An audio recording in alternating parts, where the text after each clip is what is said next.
Neptune sits 2.8 billion miles from Earth. A single year there lasts 165 of ours. We assumed distance meant stability. We were wrong. In the last 2 decades, Neptune's temperature collapsed without warning. Then its south pole suddenly erupted with heat, and then every single cloud on the planet vanished. Gone. We're going to track all of it.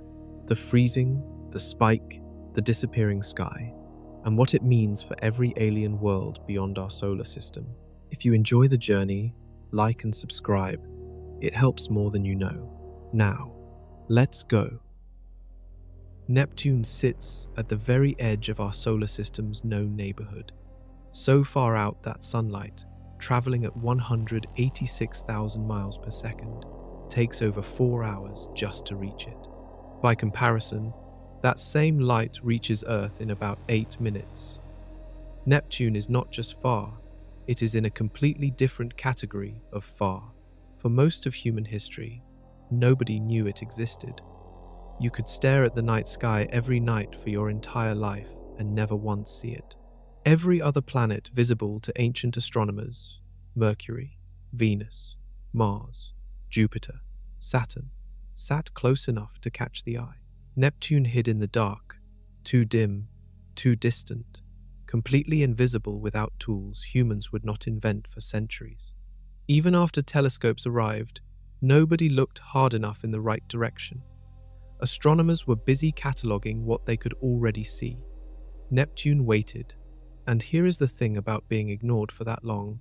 When scientists finally did start watching Neptune closely, they assumed it would behave.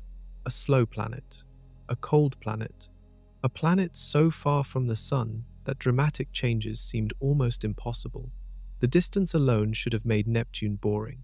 2.8 billion miles of separation means the sun looks like a bright star from Neptune's surface, throwing only a tiny fraction of the warmth it sends to Earth. Scientists expected a stable, frozen, predictable world. That assumption would cost them decades of confusion.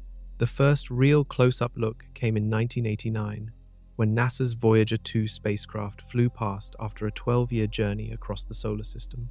The images it sent back were stunning. Bright white cloud bands swirling across a vivid blue atmosphere. A massive storm, the size of Earth, spinning in the southern hemisphere. Wind gusts tearing at speeds that shattered every record in the solar system. Neptune looked wild and alive. Absolutely nothing like the dead frozen ball scientists had pictured from a distance. But Voyager 2 was a flyby. It passed through and kept going. Scientists got a snapshot, not a film. After that, watching Neptune meant squinting from Earth with the best telescopes available and piecing together fragments of data over years. In 2003, a team of researchers began a systematic effort to track Neptune's temperature using thermal infrared cameras. These cameras detect heat the human eye cannot see. They let scientists measure how much energy Neptune's atmosphere was releasing at different latitudes. The team would collect data points over the next 2 decades, building a picture 1 image at a time, 95 images total. What they expected to see was a slow, predictable warming trend. Neptune had just entered its southern hemisphere summer in 2005. Summer means more sunlight hits the South Pole. More sunlight should mean more heat. The math was simple. The expectation was clear. Go ahead and picture a planet warming up as summer begins. Gradual, steady, logical. That is the last logical thing that happened, because when the team lined up their data from 2003 to 2018 and looked at the temperature curve, the line went the wrong direction. The planet was not warming. The entire global atmosphere was cooling down.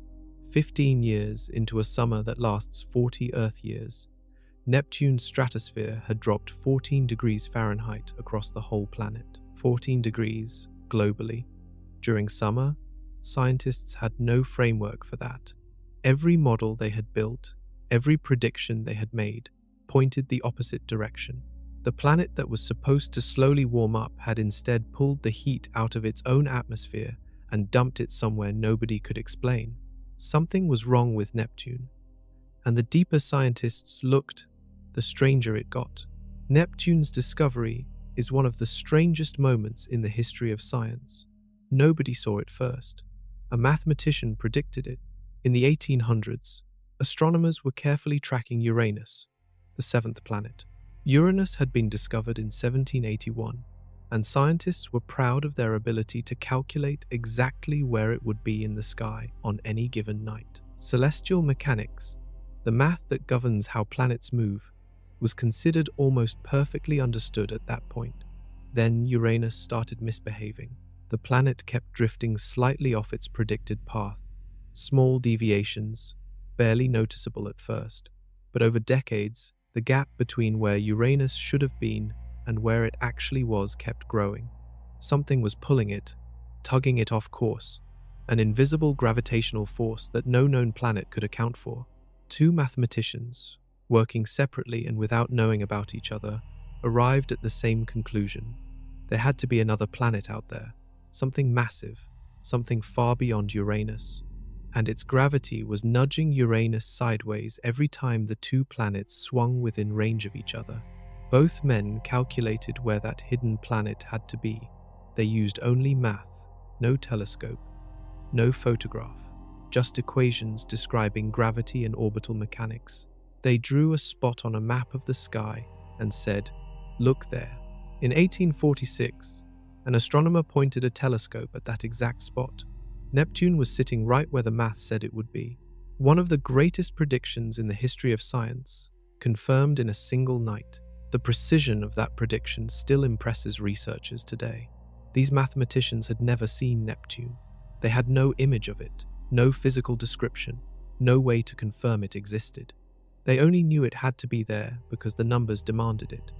They trusted gravity more than their own eyes, and gravity did not lie. But there is a wrinkle in the story that rarely gets told. The astronomer who actually made the discovery, Johann Galle, was only able to find Neptune immediately because he had a detailed star chart of that section of sky, a chart created just months earlier by another astronomer who had mapped that region without knowing a planet was hiding in it. Neptune had actually appeared on that earlier chart. It was recorded as a background star because nobody was looking for a moving object. Neptune was hiding in plain sight on paper for months before anyone identified it as a planet. That detail matters because it tells you something about Neptune's character. This planet has a habit of sitting right in front of you while remaining completely mysterious. Even today, after Voyager 2's flyby and decades of telescope data and the most advanced imaging technology humans have ever built, Neptune keeps finding new ways to surprise everyone watching it. The 1989 flyby gave scientists their first real sense of what the planet looked like up close. Blue, violent, stormy, dynamic in ways that did not match the cold, quiet world they expected. Great cloud bands, enormous storms, winds faster than anything in the solar system. And yet, almost immediately after, scientists had to go back to watching from billions of miles away. Voyager 2 had no reason to slow down. It was on a path that carried it straight through the outer solar system and out into interstellar space. It never returned. Since that flyby, no spacecraft has ever visited Neptune again. Everything scientists have learned in the last 35 years has come from telescopes on the ground and in orbit, staring across 2.8 billion miles, trying to read the signals a nearly invisible planet sends back in wavelengths of light the human eye cannot see. And what those signals started showing after 2003 was something no one had prepared for. The planet was changing, quietly, rapidly, in ways that broke the models scientists had spent careers building.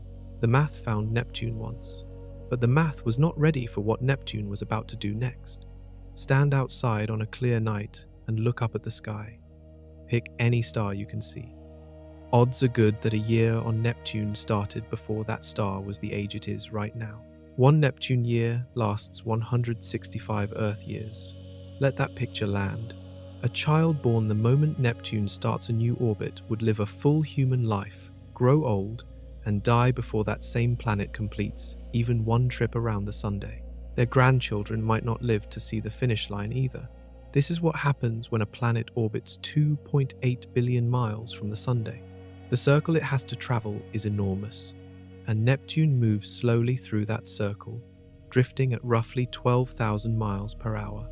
That sounds fast, until you realize Earth moves at 67,000 miles per hour around a much smaller orbit. Neptune is sluggish by comparison, grinding through space at a pace that makes its journey almost impossibly long from any human perspective. The practical effect of this is staggering. When Neptune was discovered in 1846, it had only just entered a new phase of its orbit. Astronomers in 1846 never saw Neptune complete a single year. Astronomers in the early 20th century never saw it complete a year. It was only in 2011, 165 years after discovery, that Neptune finally crossed back over the exact point in space where it was first seen. Scientists celebrated the first full observed Neptune year, despite the fact that every single person who had ever observed any part of that year was long dead. There is something genuinely unsettling about a planet that operates on a timescale that swallows human generations whole, and this timescale changes how scientists have to think about Neptune's behavior. On Earth, if you want to study seasonal patterns, you gather data across a few years. You watch spring follow winter, summer follow spring. You build a library of repeating cycles. The patterns are clear because you can observe multiple cycles in a single career.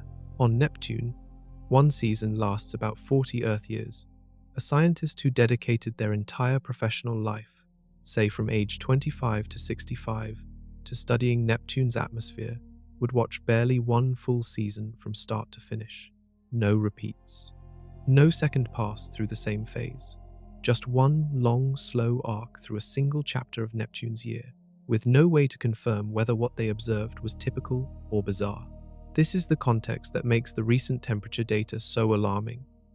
Scientists have been watching Neptune's south pole enter summer since 2005. They have roughly 40 years of summer ahead before the season changes. They are still in the early chapters of this season, and the planet has already done multiple things that match nothing in any model. Every planet in the solar system operates on its own timeline. Jupiter's storm systems churn for centuries. Saturn's rings shift over millions of years. But Neptune's pace puts it in a different category. Its changes unfold on a scale that human institutions barely span. The Voyager 2 flyby happened 35 years ago. 35 years is less than one Neptune season. Scientists have never watched Neptune move through even a full spring into a full summer in one continuous observation period. They have been building models based on fragments of a story they have barely started reading. And then, inside those fragments, Neptune handed them a temperature record that broke every assumption they had. Something was driving massive changes inside a planet whose full behavioral cycle they have never once seen completed. A season on Neptune lasts about 40 Earth years. 40 years. Let that picture settle.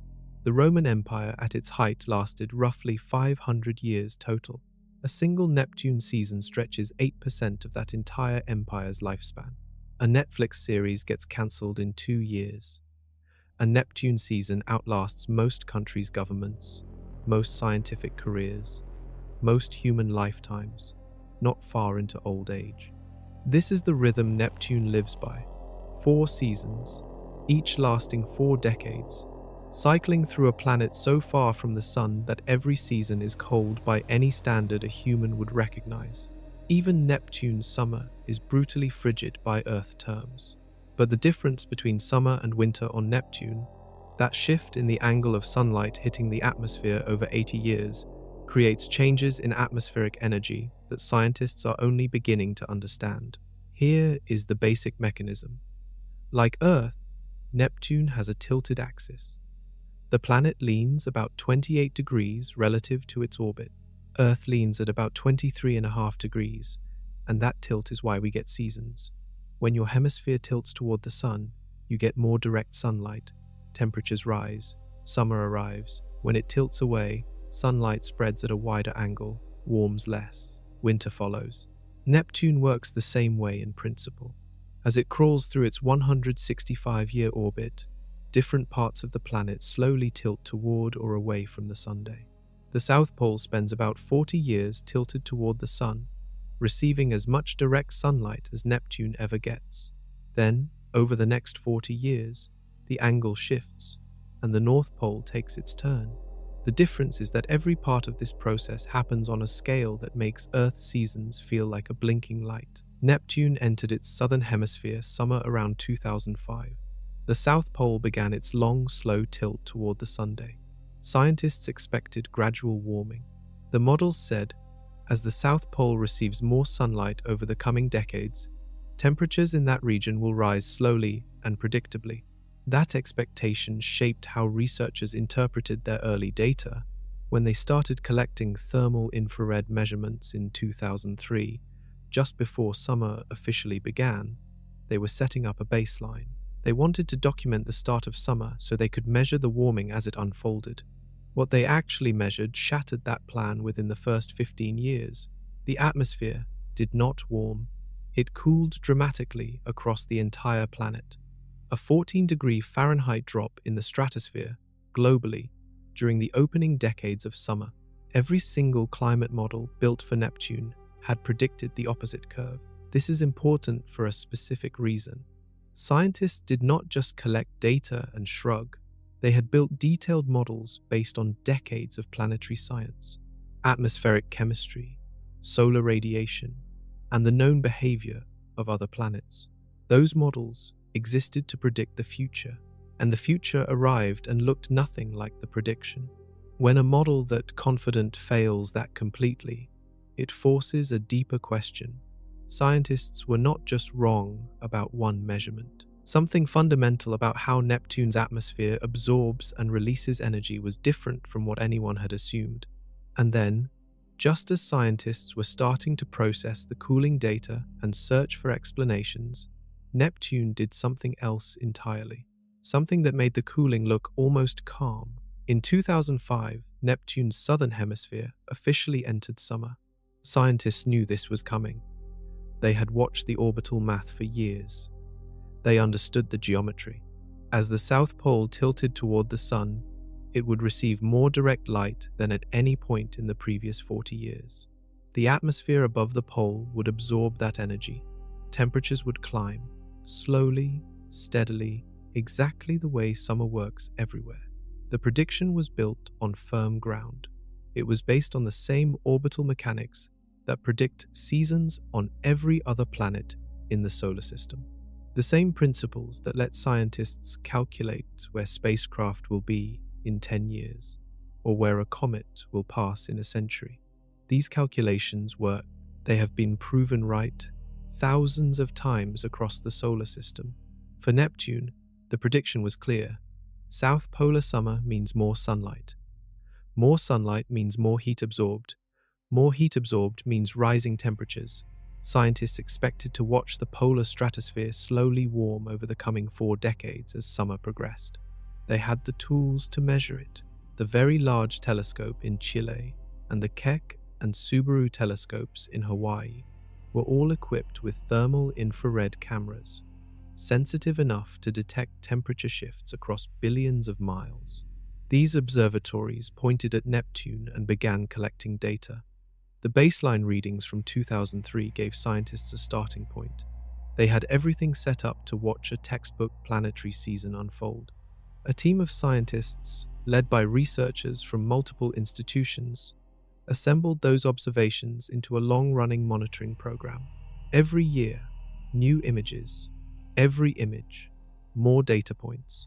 Over time, the thermal map of Neptune would show the summer warming as a clear signal, climbing year by year in the southern regions. This kind of confirmation study seems almost routine in planetary science. You have a well-understood mechanism, you point instruments at it, and you watch the expected outcome play out. You are documenting something you already understand rather than discovering something new. The study was supposed to be confirmation, a record of summer arriving on the most distant known planet. It became something else entirely. Because when scientists began analyzing the data, in earnest and charting temperatures across the full time span. The warming curve they expected was absent. The line on the chart went down, globally, across the whole planet. The stratosphere was losing heat across every latitude they measured. 15 years into a summer that should have been warming things up, Neptune was colder than when the season started.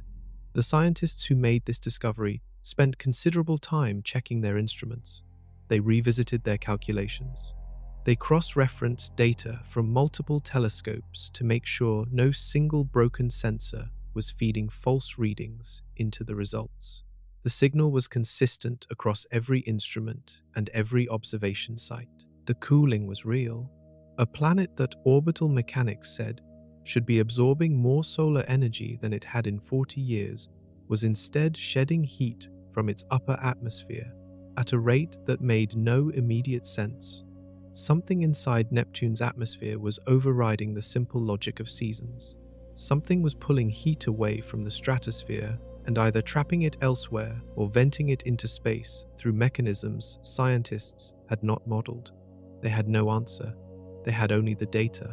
And the data said Neptune was getting colder while summer was in progress. The models built to describe this planet, the ones that held up through decades of observations on other worlds, were failing on Neptune. And what happened next made that failure look like a warm-up act. Between 2003 and 2018, Neptune's global stratosphere dropped 14 degrees Fahrenheit. 14 degrees might sound small when you are talking about a planet that already sits in the coldest neighborhood of the solar system.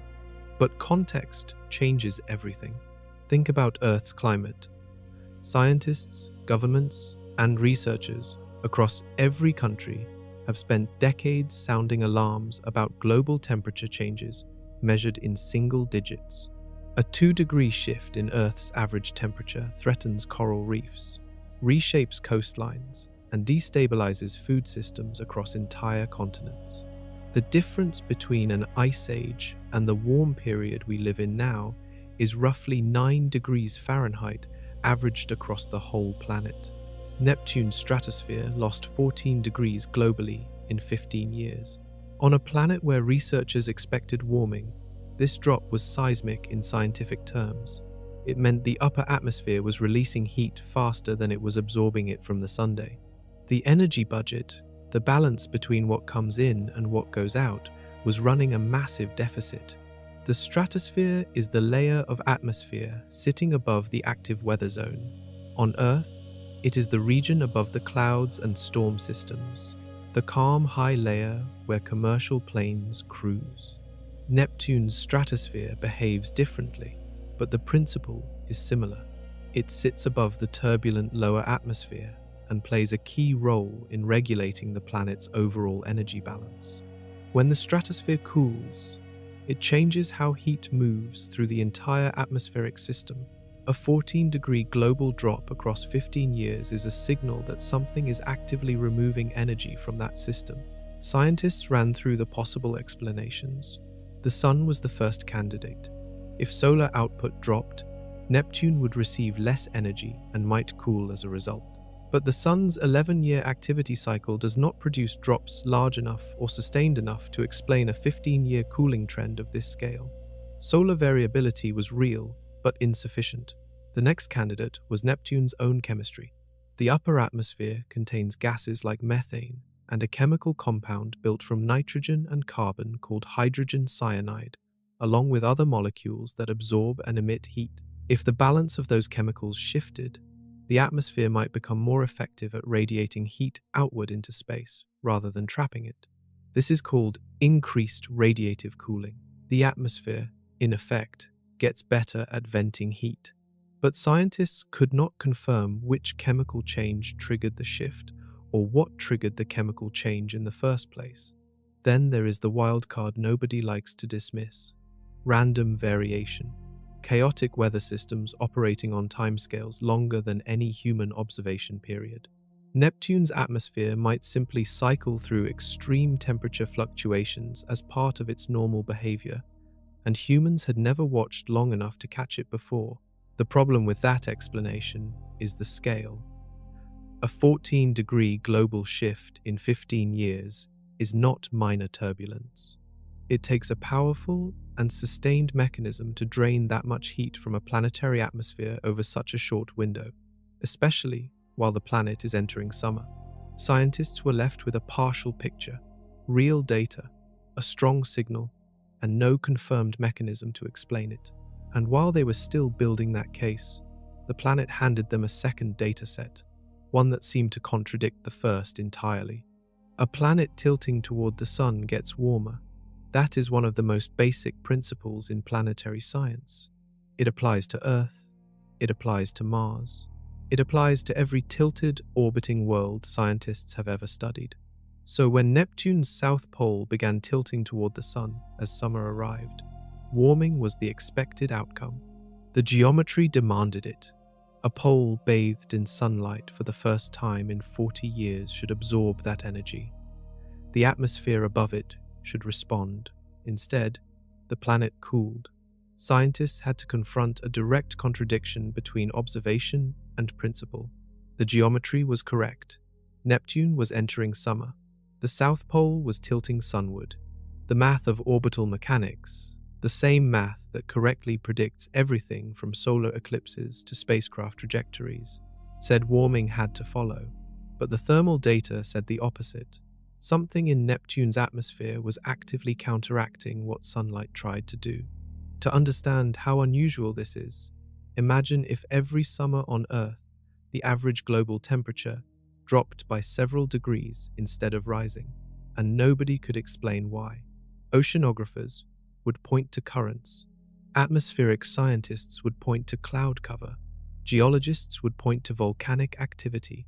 Everyone would offer mechanisms, but none would fully account for the scale of what was happening. That is the situation scientists found themselves in with Neptune. The stratosphere is partially transparent to certain kinds of solar radiation. It does not absorb all the energy the sun sends. Some passes through and heats the lower atmosphere directly. Some gets absorbed by specific gases at specific altitudes. The balance of this absorption depends on which gases are present and in what concentrations. If the composition of Neptune's upper atmosphere shifted between 2003 and 2018, the stratosphere might have become better at letting heat escape into space, rather than holding it. A change in methane concentration, for example, would alter how much infrared radiation the atmosphere traps versus releases. Methane absorbs heat. Less methane means more heat escapes. Nobody could confirm whether methane levels changed. Detecting precise atmospheric chemistry across 2.8 billion miles is extraordinarily difficult. The measurements that exist are incomplete. The gap in the data is real. What scientists could say with confidence was this: Neptune's stratosphere got 14 degrees colder during a time when solar energy input to the South Pole was increasing. That does not happen by accident. Something drove it. The cooling was also uneven in a specific way that added another layer of confusion. The southern tropics, the mid-latitude region between the equator and the South Pole, showed a pattern of cooling, slight recovery, and then renewed cooling across the observation period. That kind of fluctuation suggests competing mechanisms at work, some pushing heat down, others pushing it back up, with the net result being an overall loss. This uneven pattern rules out a single clean explanation. If one simple mechanism were responsible, the temperature curve would be smooth. The jagged pattern suggests something more complex. Multiple atmospheric systems interacting with each other in ways no existing model had accounted for. Scientists were staring at a planet that was defying basic seasonal logic. They had the data. They had the mystery. They did not have the answer. And then Neptune did something that made the cooling look almost straightforward by comparison. Temperature data from Neptune's southern tropics between 2003 and 2018 told a story that refused to fit neatly into any single explanation. The temperatures did not simply drop and stay down. They fell, then climbed slightly, then fell again. A pattern that looked almost like breathing. If breathing happened over the course of years, and each exhale bled heat into space. This kind of irregular fluctuation is significant for one specific reason. It means scientists cannot point to a single event or a single cause. A sudden atmospheric change would produce a sharp drop and a new stable level. A gradual ongoing process would produce a smooth, continuous decline. The pattern scientists actually saw, with its dips and partial recoveries, suggests multiple mechanisms running simultaneously and occasionally working against each other. To picture this, think of a room with two systems controlling the temperature, one air conditioner and one heater, both running at variable power, neither communicating with the other. The room temperature would swing up and down in a pattern that reflects the fight between the two systems rather than the behavior of either one alone. That is roughly what the Southern Tropics data suggests about Neptune's atmosphere. Planetary scientists call this kind of competing process internal variability. It means the atmosphere is generating its own chaotic fluctuations independent of external factors like solar input. Every thick, complex atmosphere does this to some degree. Earth's atmosphere does it constantly. The global temperature record shows short-term swings layered on top of longer trends. But on Neptune, the scale of the internal variability appears to be far larger relative to what models predicted. The swings are wider, the recovery phases are weaker. The overall trend through the observation period remains firmly downward despite the partial recoveries. Scientists struggled with a specific methodological problem here. Neptune's observation record, while detailed by the standards of outer planet science, is still short. 95 thermal infrared images spread across roughly 20 years is an impressive dataset for a planet 2.8 billion miles away. But 20 years is half of one Neptune season. Researchers are trying to understand the behavior of an atmospheric system whose characteristic timescales may be far longer than anything they have yet observed. A weather pattern on Neptune might unfold over 30 years. A climate cycle might span an entire Neptune season of 40 years. Scientists observing a 20-year window might be capturing one phase of a much larger oscillation without being able to see the full shape of the wave. This is one reason planetary scientists are cautious about committing to any single explanation for the cooling. The data is real, the cooling is confirmed, but the mechanism driving it remains unclear because the window of observation may simply be too short to reveal the full picture. That uncertainty is frustrating but important. It is the difference between a mystery that requires more data and a mystery that reveals a fundamental gap in the models. Neptune's uneven cooling pattern suggests the latter. The models built on decades of planetary science did not predict this kind of internal variability at this scale. Something in how Neptune manages its energy budget is different from what scientists assumed. And while researchers were building that case, trying to understand the uneven cooling data, a completely separate and far more dramatic signal arrived in the data from 2018 to 2020. The South Pole had not been cooling. The South Pole had been doing something no one anticipated. While the rest of Neptune was losing heat, the South Pole was building toward an explosion. In just 2 years, between 2018 and 2020, the stratospheric temperature at Neptune's South Pole shot up by 20 degrees Fahrenheit. A single location on a planet that was globally freezing had suddenly and violently overheated, 20 degrees, in 2 years, at a pole entering its first summer in 40 years. For reference, consider what 20 degrees of temperature change means in human terms. The difference between a comfortable 60-degree day and a 40-degree cold snap is 20 degrees. The difference between water as a liquid and water as ice is 32 degrees. 20 degrees is a massive, full-body felt change. On a planetary scale, at stratospheric altitudes, gaining 20 degrees in 2 years is extraordinary. Scientists had no recorded precedent for this kind of rapid, localized polar warming on any outer planet in the solar system. Gas giants like Jupiter and Saturn have storm systems and jet streams that create regional temperature variations. But a spike of this speed and magnitude at a pole was something new. The warming was tightly confined to the South Polar region. It did not spread gradually across the planet. It spiked in one area while the surrounding latitudes remained cold. This created a sharp temperature boundary, a zone where the scorching polar stratosphere met the freezing atmosphere of the rest of the planet. Imagine placing a lit stove burner in the middle of an open ice rink in winter. The burner glows hot. The ice 5 feet away remains frozen. The gap between those two temperatures exists in the same space, separated by no wall. That is roughly what Neptune's atmosphere was doing. Extreme heat and extreme cold coexisting in the same planetary system, separated only by latitude. This kind of temperature contrast drives atmospheric circulation. Hot air rises and cold air sinks, and when they meet along a sharp boundary, you get powerful wind systems. On Neptune, where winds already reach 1,200 miles per hour under normal conditions, a temperature boundary this sharp would produce atmospheric dynamics that scientists are still trying to model. The timing made the spike even harder to explain. The South Pole had been part of the globally cooling stratosphere through the entire observation period up to 2018. Then, in the same 2-year window, it reversed entirely and rocketed upward by 20 degrees while the planet around it kept cooling. One possible explanation involves solar energy accumulation.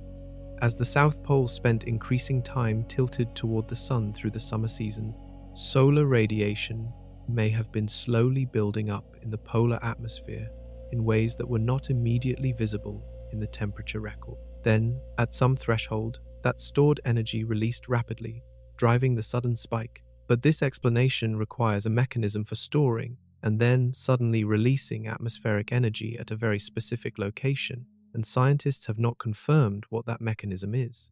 Another possibility involves changes in the chemistry of the polar atmosphere, a shift in gas composition that suddenly altered how much heat the polar stratosphere could trap. But again, the precise chemistry is not confirmed. What is confirmed is the temperature record itself. The spike was real. It was fast. It was localized. And while the pole was overheating, something else entirely was happening to the visible face of the planet. The speed of Neptune's polar temperature spike has no real parallel in the history of outer planet science. To appreciate what 20 degrees in 2 years means at a planetary scale, you need a comparison point. Earth's climate responds slowly to changes in solar energy. Even during the most rapid warming events in Earth's geological record, global temperature shifts of this magnitude took decades or centuries.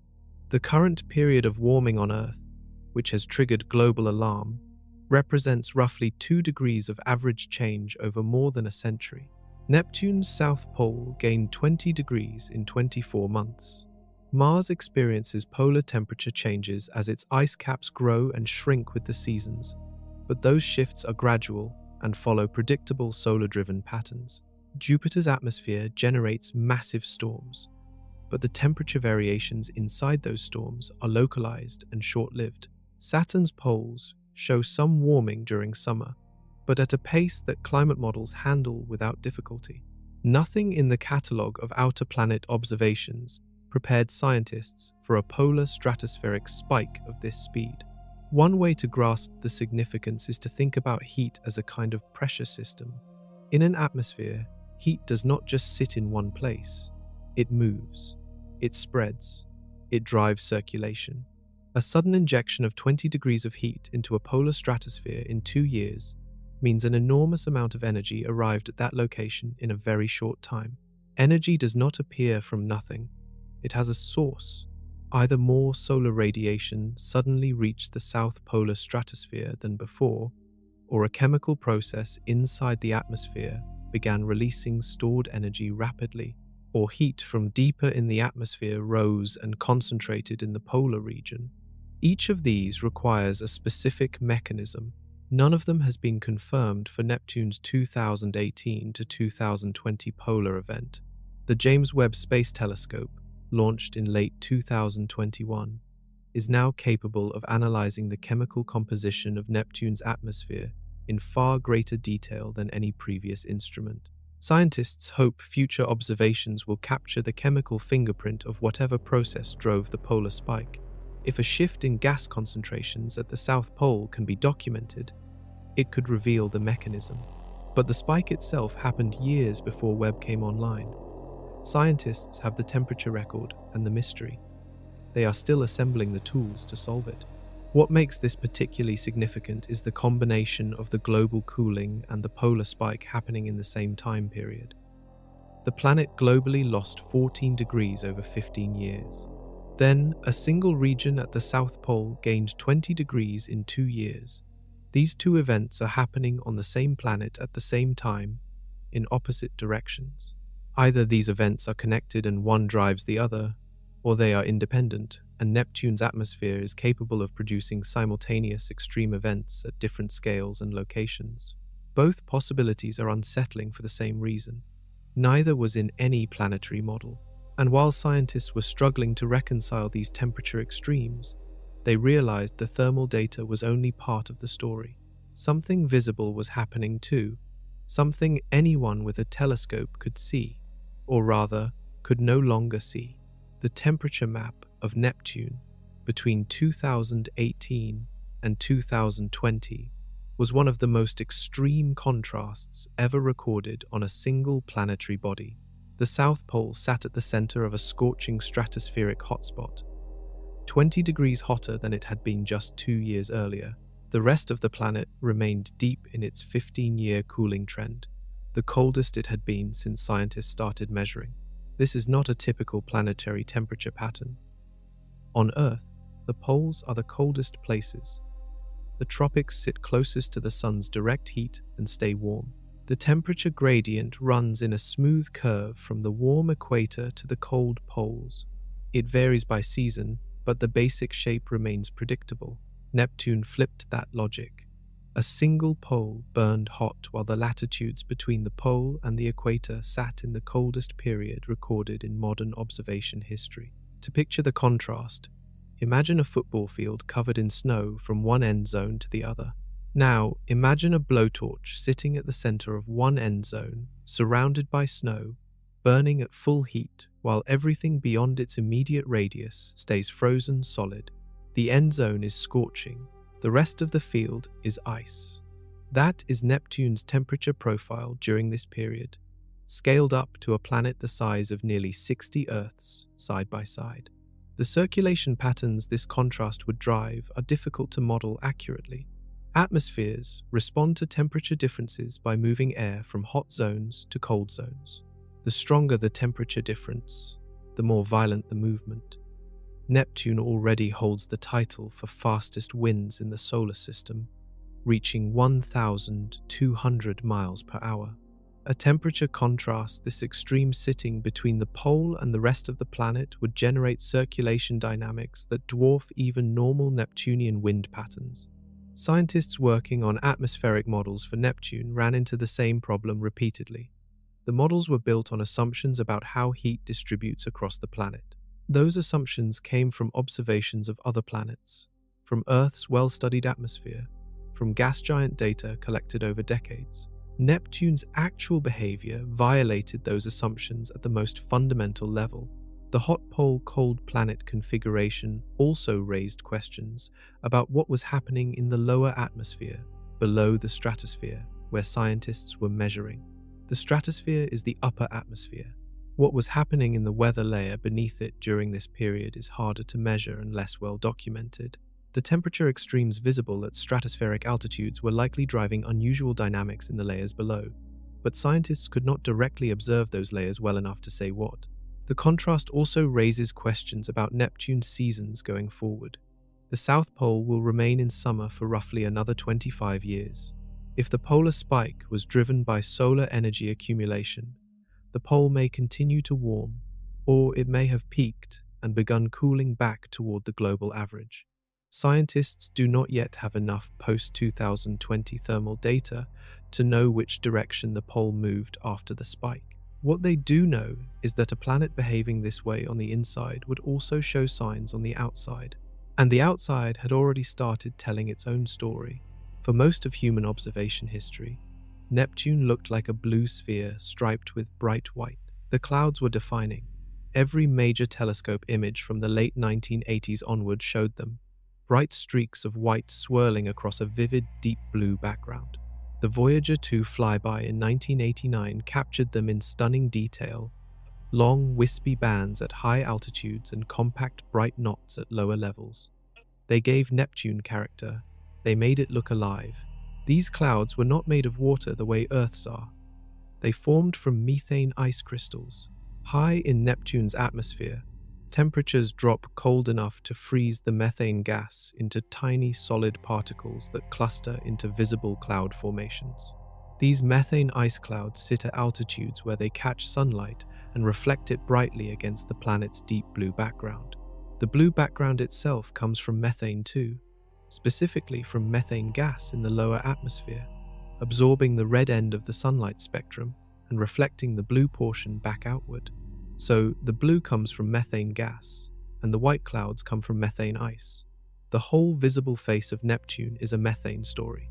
When Hubble Space Telescope began regular monitoring of Neptune in 1994, it documented those clouds in detail over the following years. They shifted and changed with the seasons and weather. Some years showed more cloud activity, some less, but the overall presence of bright white features on the planet's face remained consistent through the 1990s, the 2000s, and into the 2010s. The clouds were part of the expected picture of Neptune. Students learning about the solar system saw images with those cloud bands. Planetary science textbooks described them. Scientists built atmospheric models that included them as a normal feature of Neptunian weather. Ground-based observatories tracked the clouds too. Keck, Subaru, and the other major telescopes contributing to Neptune's long-term monitoring all recorded the bright features regularly. The data showed variations, busier years and quieter years, but always the presence of some cloud activity. In the context of the temperature changes happening in the stratosphere above, the cloud behavior offered a potentially related signal. The clouds sit below the stratosphere, in the active weather layer. If the stratosphere was cooling dramatically, that thermal change might influence the conditions that allow methane ice clouds to form. But the disappearance, when scientists finally assembled the full 26-year photographic record and traced the long-term trend, happened on a timeline that surprised everyone. The clouds were not just varying year to year, they were declining, gradually at first, across the years following 2015, and then rapidly. By 2019, the cloud activity had dropped to nearly zero. A planetary feature that had been present in every major observation for 3 decades was gone, and nobody had flagged it in real time because each individual observation looked like a quiet year rather than part of a collapse. The disappearance only became clear when someone stepped back and looked at the whole record at once. The disappearance of Neptune's clouds was not something anyone saw in real time. It was discovered the same way you might notice your height stop changing, only by looking at a line chart of measurements taken over years. Individually, each data point looks unremarkable. Together, they reveal a trend that changes everything. A team of researchers collected and analyzed every usable telescopic image of Neptune, taken between 1994 and 2020, 26 years of photographs. The archive included images from the Hubble Space Telescope and from ground-based observatories.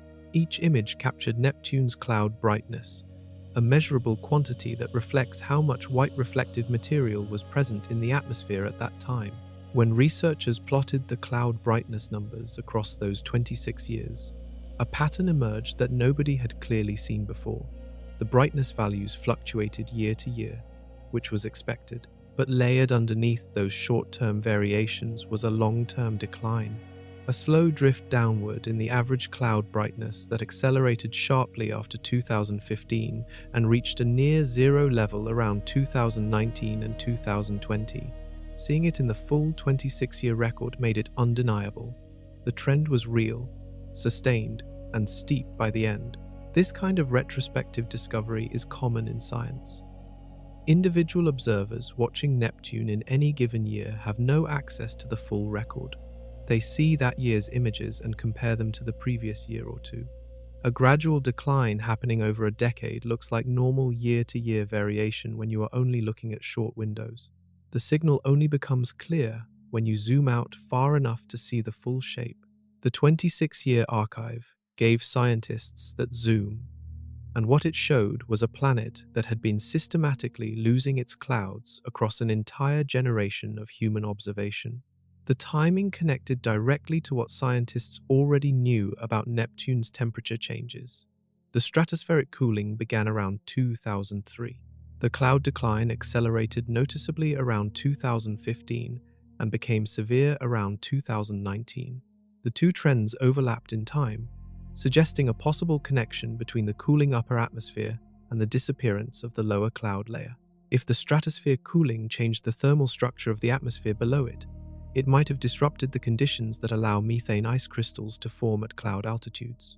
Warmer conditions at cloud-forming altitudes, even a relatively small shift, could prevent methane from freezing into the ice particles that make up the clouds. The clouds would thin and eventually disappear, but the exact mechanism linking stratospheric temperature to cloud formation involves complex atmospheric chemistry that scientists have not fully mapped for Neptune. The connection is plausible, and the timing lines up, but the direct causal chain is not confirmed. What the data does show clearly is that two major atmospheric features, the global temperature and the cloud coverage, both changed dramatically over the same extended time period. That overlap is too consistent to dismiss. And when scientists began searching for a third factor that might explain both changes simultaneously, they stopped looking at Neptune and started looking at something much closer. When Neptune's clouds disappeared, the planet's appearance changed in a way that startled everyone who saw the images. Hubble Space Telescope photographs from 2020 showed a planet that looked almost completely featureless. A smooth, uniform blue sphere, no white streaks, no bright knots, no visible storms or atmospheric texture of any kind, just blue. The transformation from the cloud-streaked Neptune of the 1990s and 2000s to the bare blue marble of 2020 was striking. Scientists who had studied the planet for decades described it as looking stripped, like something had been removed. That description is literally accurate. The methane ice clouds that had given Neptune its textured, active appearance for as long as modern telescopes had watched it were gone. The upper atmosphere was still there. The methane gas was still there, giving the planet its blue color. But the process that turned some of that methane into ice crystals and lifted them into visible cloud formations had essentially stopped. A blank Neptune carries specific scientific meaning beyond its visual strangeness. Clouds are active participants in atmospheric circulation. They reflect sunlight back into space, which affects how much solar energy the planet absorbs. They release heat when they form and absorb heat when they evaporate. They mark the locations of updrafts and storm systems. When the clouds vanish, scientists lose one of their main visual tools for tracking what the atmosphere is doing. A featureless Neptune is harder to read. The atmospheric dynamics continue below the surface of what telescopes can see, but the visible markers that helped scientists track those dynamics are absent. The disappearance also carries a longer-term implication for the planet's energy balance. Without clouds reflecting sunlight, more solar radiation reaches deeper into the atmosphere. This could contribute to warming in the lower atmosphere, even while the stratosphere above was cooling. The interplay between these layers is complex and not yet fully modeled for Neptune's specific atmospheric composition. Scientists also noted that the cloudless state coincided almost perfectly with the bottom of the solar activity cycle. The Sun in 2020 was near its solar minimum, the quietest point in its 11-year rhythm. This observation planted a seed for a new hypothesis, one that would shift the entire investigation in an unexpected direction. If something about the Sun's activity cycle was connected to Neptune's clouds, that connection would have to work across 2.8 billion miles of space. It would have to transmit an influence from a star to a distant planet through a process that operated on an 11-year clock that matched the observed cloud cycle. That seemed almost too clean, too coincidental. But when scientists tested the timing carefully, the match held up better than they expected. Something the sun was doing, something that changed on an 11-year cycle, appeared to be controlling whether or not Neptune had clouds. And the mechanism that makes that possible is stranger than it sounds. The sun operates on an 11-year cycle. Scientists call it the solar cycle. At its peak, called solar maximum, the sun erupts with flares, hurls charged particles into space, and floods the solar system with intense ultraviolet radiation. At its minimum, the sun is quieter, producing less radiation, launching fewer flares, and sending out a weaker stream of energy. This cycle shapes conditions across the entire solar system. On Earth, solar maximum can disrupt satellite communications, power grids, and navigation systems. Auroras glow brighter. The upper atmosphere expands slightly. The effects are real and measurable despite our relatively close distance. Neptune sits 2.8 billion miles away. At that distance, the sun looks like a bright star, not the overwhelming disk we see from Earth. The total amount of sunlight reaching Neptune is roughly 900 times weaker than what reaches our planet. Scientists assumed this enormous distance would dilute the sun's 11-year cycle to near irrelevance for Neptune's atmosphere. That assumption was wrong. When researchers overlaid the solar activity record against Neptune's cloud brightness data from the 26-year photographic archive, a pattern jumped out. Neptune's clouds were more abundant during periods of high solar activity and less abundant during solar quiet periods. The correlation was not perfect, but it was consistent enough to be statistically meaningful across multiple solar cycles within the observation window. The gap between solar maximum and the response in Neptune's cloud cover was roughly 2 years. Solar activity would peak, and then about 2 years later, Neptune's clouds would reach their highest abundance. The lag makes sense. Ultraviolet radiation from the sun does not instantly rearrange atmospheric chemistry.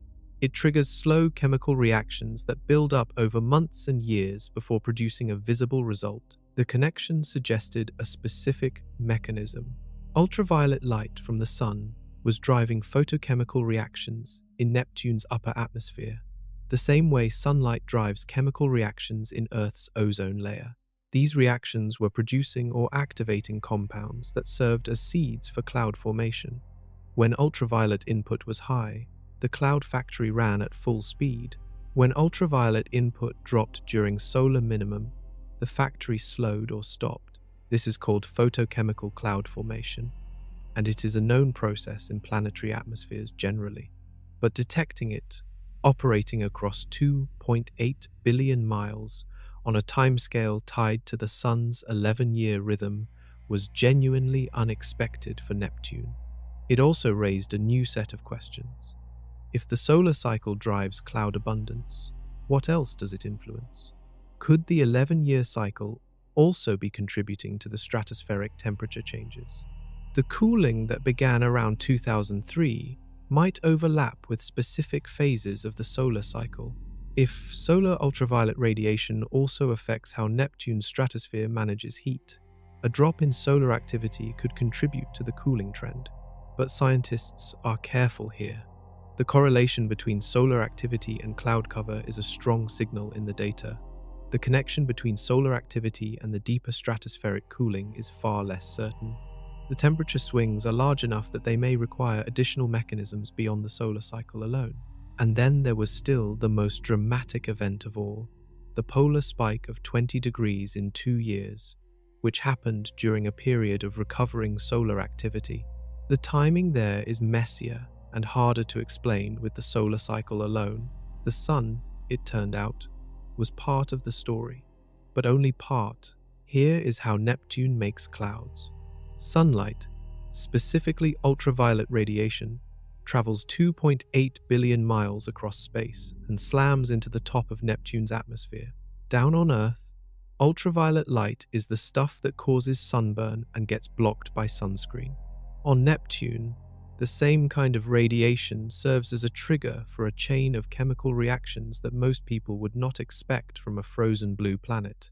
Neptune's upper atmosphere contains methane. When ultraviolet radiation hits methane molecules at high altitude, it breaks them apart. The fragments then react with nitrogen and hydrogen molecules nearby, building new and more complex chemical compounds. One of the products of this process is a group of haze-forming particles called tholins, reddish-brown organic compounds that form in cold atmospheres under radiation exposure. Tholins are known to exist on other outer solar system bodies, including Saturn's moon Titan. These particles, along with other photochemical products, drift down through the atmosphere as tiny solid specks. At a certain altitude, temperatures drop cold enough for methane gas to freeze onto the surfaces of these particles. The methane ice coats the particles and builds up until you have a collection of small, bright crystals clustered together. Those clusters are Neptune's clouds. The process requires two ingredients in the right conditions at the right altitude. First, the photochemical particles produced by ultraviolet radiation provide the seeds. Second, cold temperatures at cloud altitude allow methane to freeze onto those seeds. Both have to be present. When solar activity is high and ultraviolet radiation is intense, more photochemical seeds form in the upper atmosphere. More seeds mean more nucleation sites for methane ice to crystallize. More crystals mean more clouds. When solar activity drops and ultraviolet intensity falls, fewer seeds form. The existing particles may persist for a while, but new seed production slows. Eventually, the supply of nucleation sites drops low enough that methane ice cannot form clouds efficiently. The existing clouds thin and disperse. The atmosphere clears. This process is called photochemical cloud seeding, and it explains why Neptune's cloud abundance tracks the solar cycle with roughly a 2-year lag. The lag comes from the time it takes for ultraviolet radiation to drive photochemical reactions, produce the particles, allow them to drift down to cloud-forming altitude, and then allow methane ice to build up on their surfaces. The mechanism also explains why the clouds disappeared so dramatically around 2019 and 2020. Those years coincided with a deep solar minimum, one of the quietest periods for the sun in the observation window. Ultraviolet output dropped. The seed production in Neptune's upper atmosphere slowed dramatically. Without seeds, methane ice had no surface to grow on. The clouds stopped forming. Understanding this process is a major step forward for Neptune science. But it also opens a deeper question. If the cloud factory is this sensitive to the sun's 11-year cycle, what other parts of Neptune's atmosphere might the solar cycle influence? Scientists know that ultraviolet radiation affects atmospheric chemistry broadly. The same reactions that produce cloud seeds also produce other compounds that absorb or emit heat. If solar activity changes the concentration of these heat-active compounds, it might also alter how efficiently Neptune's stratosphere radiates energy into space. That connection between the solar cycle and the stratospheric cooling is the piece the models most urgently need to explain, and it remains an open question, one that the answer to may reshape how scientists think about every planet at the edge of a solar system. 2019. The Sun was near the bottom of its 11-year cycle. Solar minimum. Ultraviolet output had been declining for several years, falling toward its quietest point in the modern observation record, 2.8 billion miles away. Neptune's upper atmosphere was responding. The photochemical reactions that produce cloud seeds were running slower. The ultraviolet input that drives those reactions had weakened. The stream of seed particles drifting down through the atmosphere toward cloud altitude was thinning. And without enough seeds, methane ice crystals had no surfaces to grow on. The clouds stopped forming. Telescope images from 2019 showed a Neptune that was visibly different from any image in the 26-year archive. The bright white features that had been present to some degree through every previous year of observation were nearly gone. A few faint wisps remained in some images, but the active cloud bands and bright knots that had characterized the planet's appearance for decades had vanished. By 2020, the images showed essentially nothing. A smooth blue sphere, clean, featureless. The cloud factory had shut down. Scientists who were tracking the solar correlation could connect this to the known pattern. The solar minimum of 2019 to 2020 was deep enough that ultraviolet output had dropped significantly from previous cycles. The cloud seeding mechanism, already weakened by several years of declining solar activity, finally fell below the threshold needed to sustain visible cloud formation. The shutdown was the predicted outcome of the solar cycle correlation, in a general sense. Scientists expected lower cloud activity during solar minimum. What surprised them was the completeness of the disappearance. Previous solar minima in the observation record had reduced Neptune's cloud coverage, but had not stripped the planet this bare. The 2019 to 2020 solar minimum produced a more severe cloud loss than the cycle alone seemed to predict. This excess cloud loss suggests the solar cycle is not the only factor. Something else may have pushed the cloud abundance below its normal solar minimum floor. The stratospheric cooling trend running since 2003 may have played a role. If the cooling altered the thermal structure of the atmosphere in ways that made cloud formation harder, even with some seed particles present, the combination of solar minimum and thermal change would compound into a more severe disappearance than either factor alone would produce. The interaction between the stratospheric cooling and the cloud disappearance is one of the central unsolved questions in Neptune atmospheric science. Both events happened across the same time window. Both were more extreme than models predicted. The overlap is too consistent to be coincidence, but the exact causal relationship is not confirmed. And there is a third thread running alongside these two. The same period that saw the clouds vanish and the stratosphere cool was also the period that saw the South Pole spike 20 degrees in 2 years.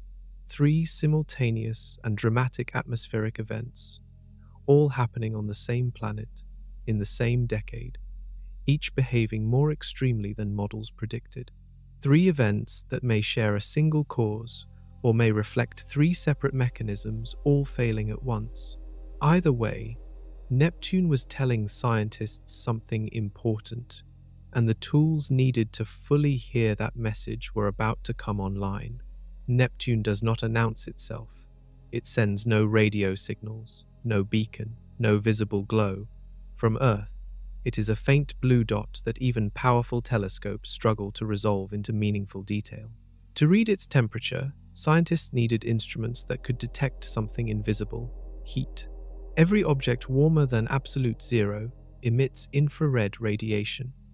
Absolute zero is roughly minus 459 degrees Fahrenheit, the point where all molecular motion stops. Everything above that temperature, including a planet in the outer solar system, radiates heat outward as infrared light. The colder the object, the longer the wavelength of infrared it emits.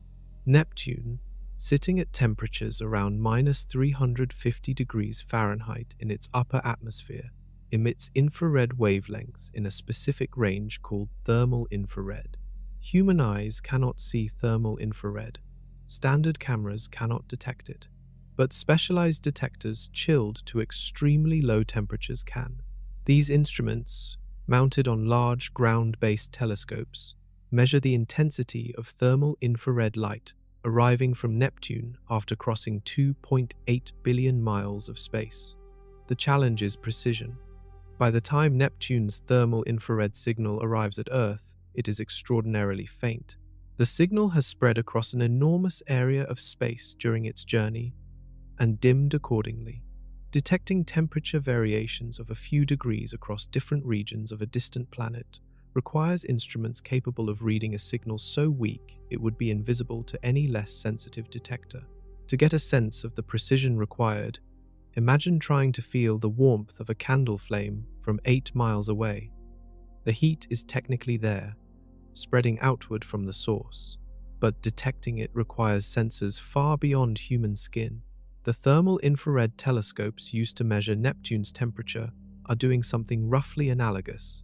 scaled up to planetary distances. The measurement itself involves scanning the planet's disk, the visible circular face, and recording the infrared brightness at each point. Brighter infrared means more heat. Scientists then convert the brightness measurements into temperature values, using known physical relationships between infrared emission and temperature. The result is a thermal map showing which parts of the planet are warmer and which are cooler. Across the 2003 to 2020 observation period, scientists assembled 95 such thermal maps. Each one required telescope time at major observatories, careful instrument calibration, and hours of data processing. The full dataset represents roughly 20 years of coordinated effort across multiple institutions and multiple countries. That number, 95 images over 20 years, might sound modest, but building a thermal record of any outer planet at this level of detail is an extraordinary achievement given the distances and instrument requirements involved. Each image required perfect atmospheric conditions at the observatory site, precise telescope pointing, and detectors operating at the edge of their sensitivity limits. The dataset they produced became the most detailed thermal record of Neptune ever assembled, and the story it told was one that no scientist who contributed to collecting it had expected to find. The temperature record revealed a planet whose upper atmosphere was behaving in ways that broke every model built to describe it. But thermal infrared data from the ground has limits. Earth's own atmosphere absorbs some of the infrared signal before it reaches the detectors. Weather, humidity, and atmospheric turbulence all introduce noise into the measurements. Ground-based observations, however powerful, carry uncertainty that only space-based instruments can eliminate, and space-based instruments were about to change the picture entirely. 3 observatories on the ground built the foundation of Neptune's temperature record. The Very Large Telescope sits in the Atacama Desert in northern Chile, perched on a mountain called Cerro Paranal at an elevation of about 8,500 feet. The Atacama Desert is one of the driest places on Earth. On many nights, the air above Cerro Paranal contains almost no water vapor. Water vapor absorbs infrared radiation, so dry air is essential for thermal infrared astronomy. The Very Large Telescope's location was chosen partly for this reason. Its instruments can detect infrared signals that would be swallowed by moisture-laden air at lower altitude sites. The telescope itself consists of 4 separate mirrors, each about 27 feet across, that can work together as a single combined instrument. When operating in combined mode, the system achieves a level of detail that would require a single mirror roughly 130 feet wide to match. For Neptune observations, this detail matters. The planet's disk, as seen from Earth, is small enough that resolving individual temperature regions across different latitudes requires every bit of resolution available. On the other side of the Pacific, on the summit of Mauna Kea in Hawaii, at nearly 14,000 feet of elevation, 2 other major observatories contributed to the Neptune record. The Keck Observatory houses 2 separate telescopes, each with a mirror about 33 feet across. The Subaru telescope, operated by Japan's National Astronomical Observatory, uses a single mirror about 27 feet across and is equipped with an instrument specifically designed for near-infrared and thermal imaging. Mauna Kea's elevation places it above a significant portion of Earth's water vapor layer. Nights on the summit are bitterly cold, with winds that can shut down operations entirely. The working conditions for the people who operate these telescopes are genuinely harsh, but the quality of infrared observations from that altitude is among the best achievable from any ground-based site on Earth. The combination of Chilean and Hawaiian sites gave the Neptune monitoring program geographic diversity.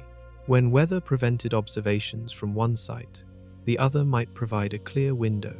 Over 20 years, the 2 regions collectively delivered the 95 thermal infrared images that built the full temperature record. Processing those images required correcting for Earth's own atmospheric interference, aligning images taken years apart by different instruments, calibrating the temperature scale consistently across the entire dataset, and separating the signal from noise at multiple stages. Each image went through an extensive reduction pipeline before a usable temperature measurement could be extracted. The researchers who built and maintained this pipeline worked across institutions in the United Kingdom, the United States, and other countries, sharing data and methods over 2 decades. This kind of long-term coordinated monitoring campaign is rare in planetary science. Most telescope time is allocated in short blocks to individual projects. Sustaining a 20-year monitoring campaign requires consistent institutional support and a long-term commitment that is difficult to maintain. The fact that this particular campaign existed at all is partly lucky, and what it captured, the full arc of Neptune's atmospheric changes from 2003 through 2020, would have been invisible without it. Without that sustained record, Neptune's story would have remained hidden. But there was still a gap. Ground-based telescopes, however powerful, operate through Earth's atmosphere. Space had its own tools, and those tools filled in what the ground could not reach. Earth's atmosphere is a filter. It blocks and absorbs certain wavelengths of infrared radiation before they reach the ground. For thermal infrared astronomy, even the best high-altitude observatory sites lose some signal to the air above them. Getting a truly clean measurement requires lifting the instruments above the atmosphere entirely. NASA's Spitzer Space Telescope did exactly that. Spitzer launched in 2003 and spent over 16 years operating in space, trailing Earth in its orbit around the Sunday. Its primary mission was infrared astronomy, the detection of heat signatures from objects across the universe. Its detectors were chilled to temperatures near absolute zero using liquid helium, making them sensitive to infrared signals so faint they would be completely buried in thermal noise at room temperature. For Neptune observations, Spitzer provided something the ground-based telescopes could not consistently deliver: infrared measurements, uncontaminated by Earth's atmospheric absorption. The data Spitzer captured gave scientists a cleaner baseline reading of Neptune's thermal emission, which helped calibrate and validate the temperature values derived from ground-based instruments. Spitzer's field of view was not optimized for resolving fine spatial detail across the small angular size of Neptune's disk.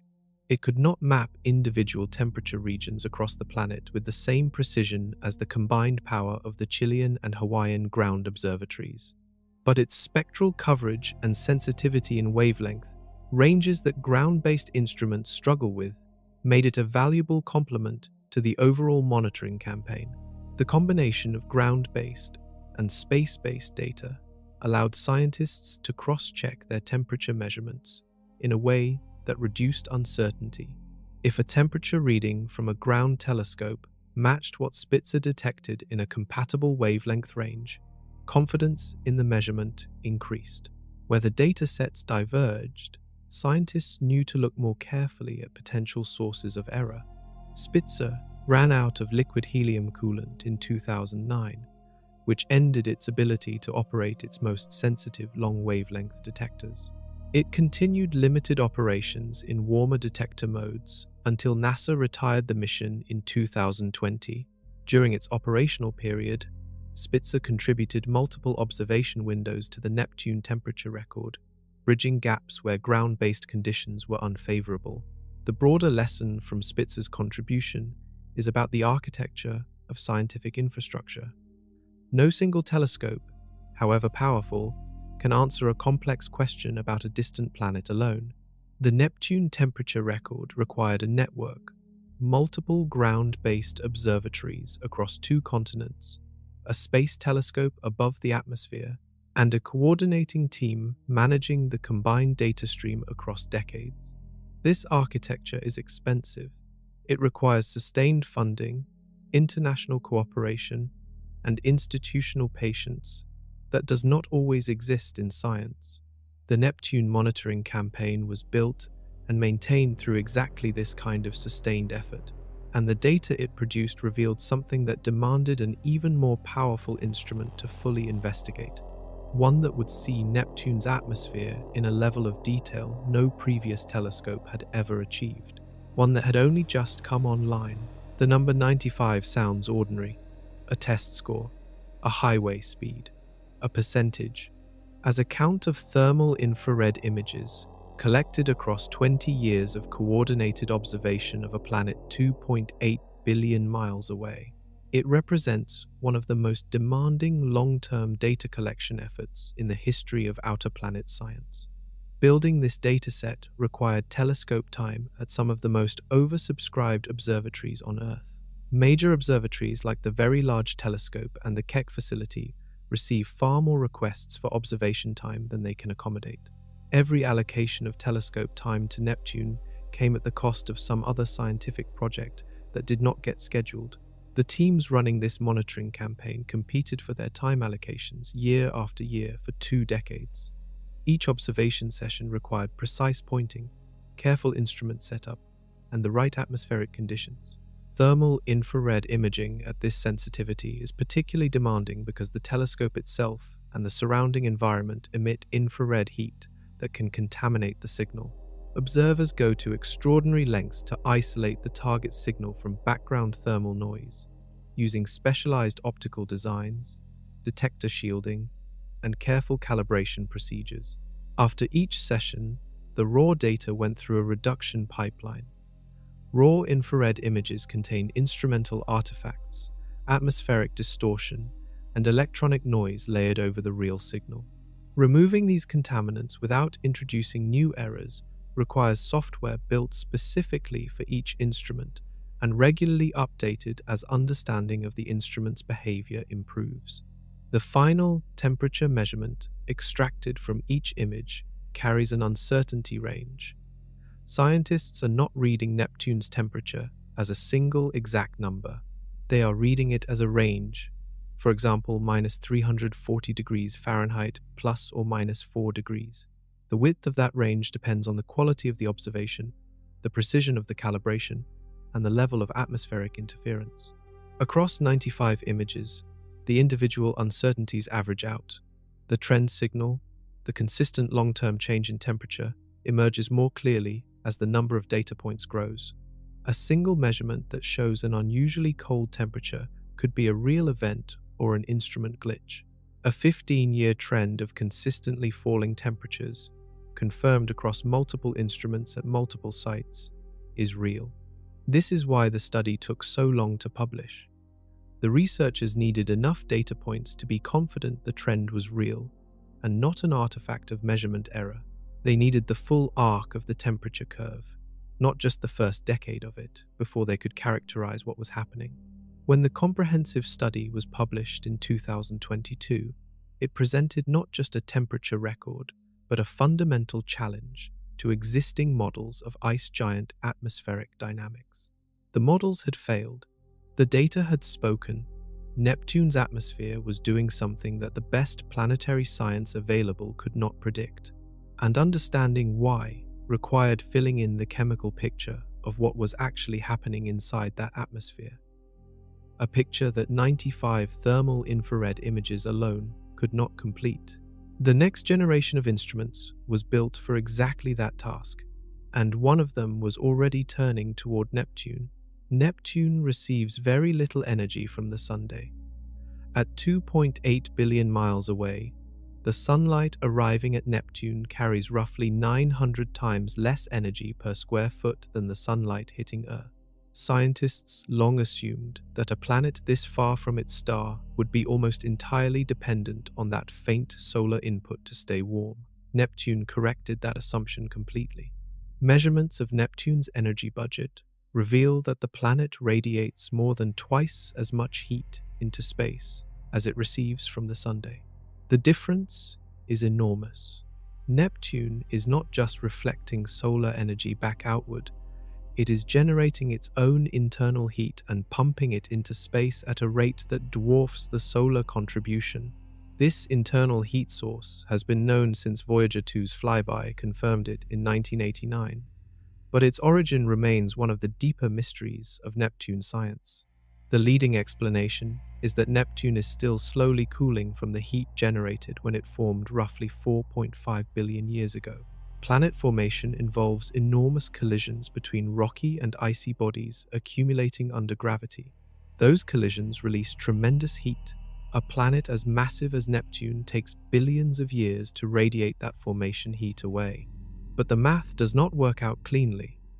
The rate at which Neptune sheds internal heat suggests either that its formation was unusually energetic, or that an additional ongoing process is generating heat deep inside. One candidate is the slow separation and settling of heavier materials toward the planet's core, a process called differentiation. As denser materials sink inward through Neptune's interior over geological timescales, they release gravitational energy as heat. This process is ongoing and provides a steady internal heat source. The internal heat output matters for understanding the temperature changes scientists observed between 2003 and 2020. The stratospheric cooling they measured is happening in the upper atmosphere, far above the region where internal heat originates.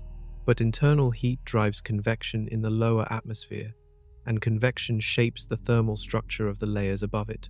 If something changed in how Neptune's internal heat moved through its lower atmosphere and into the stratosphere, it could influence the stratospheric temperatures scientists were measuring. Nobody has confirmed whether internal heat transport changed during the observation period. The lower atmosphere is far harder to measure than the stratosphere.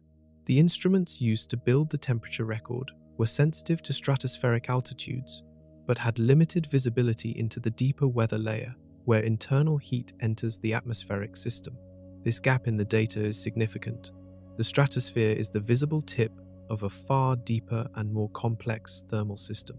The temperature changes, scientists documented at the top, may reflect processes happening far below that the observation tools were not designed to see.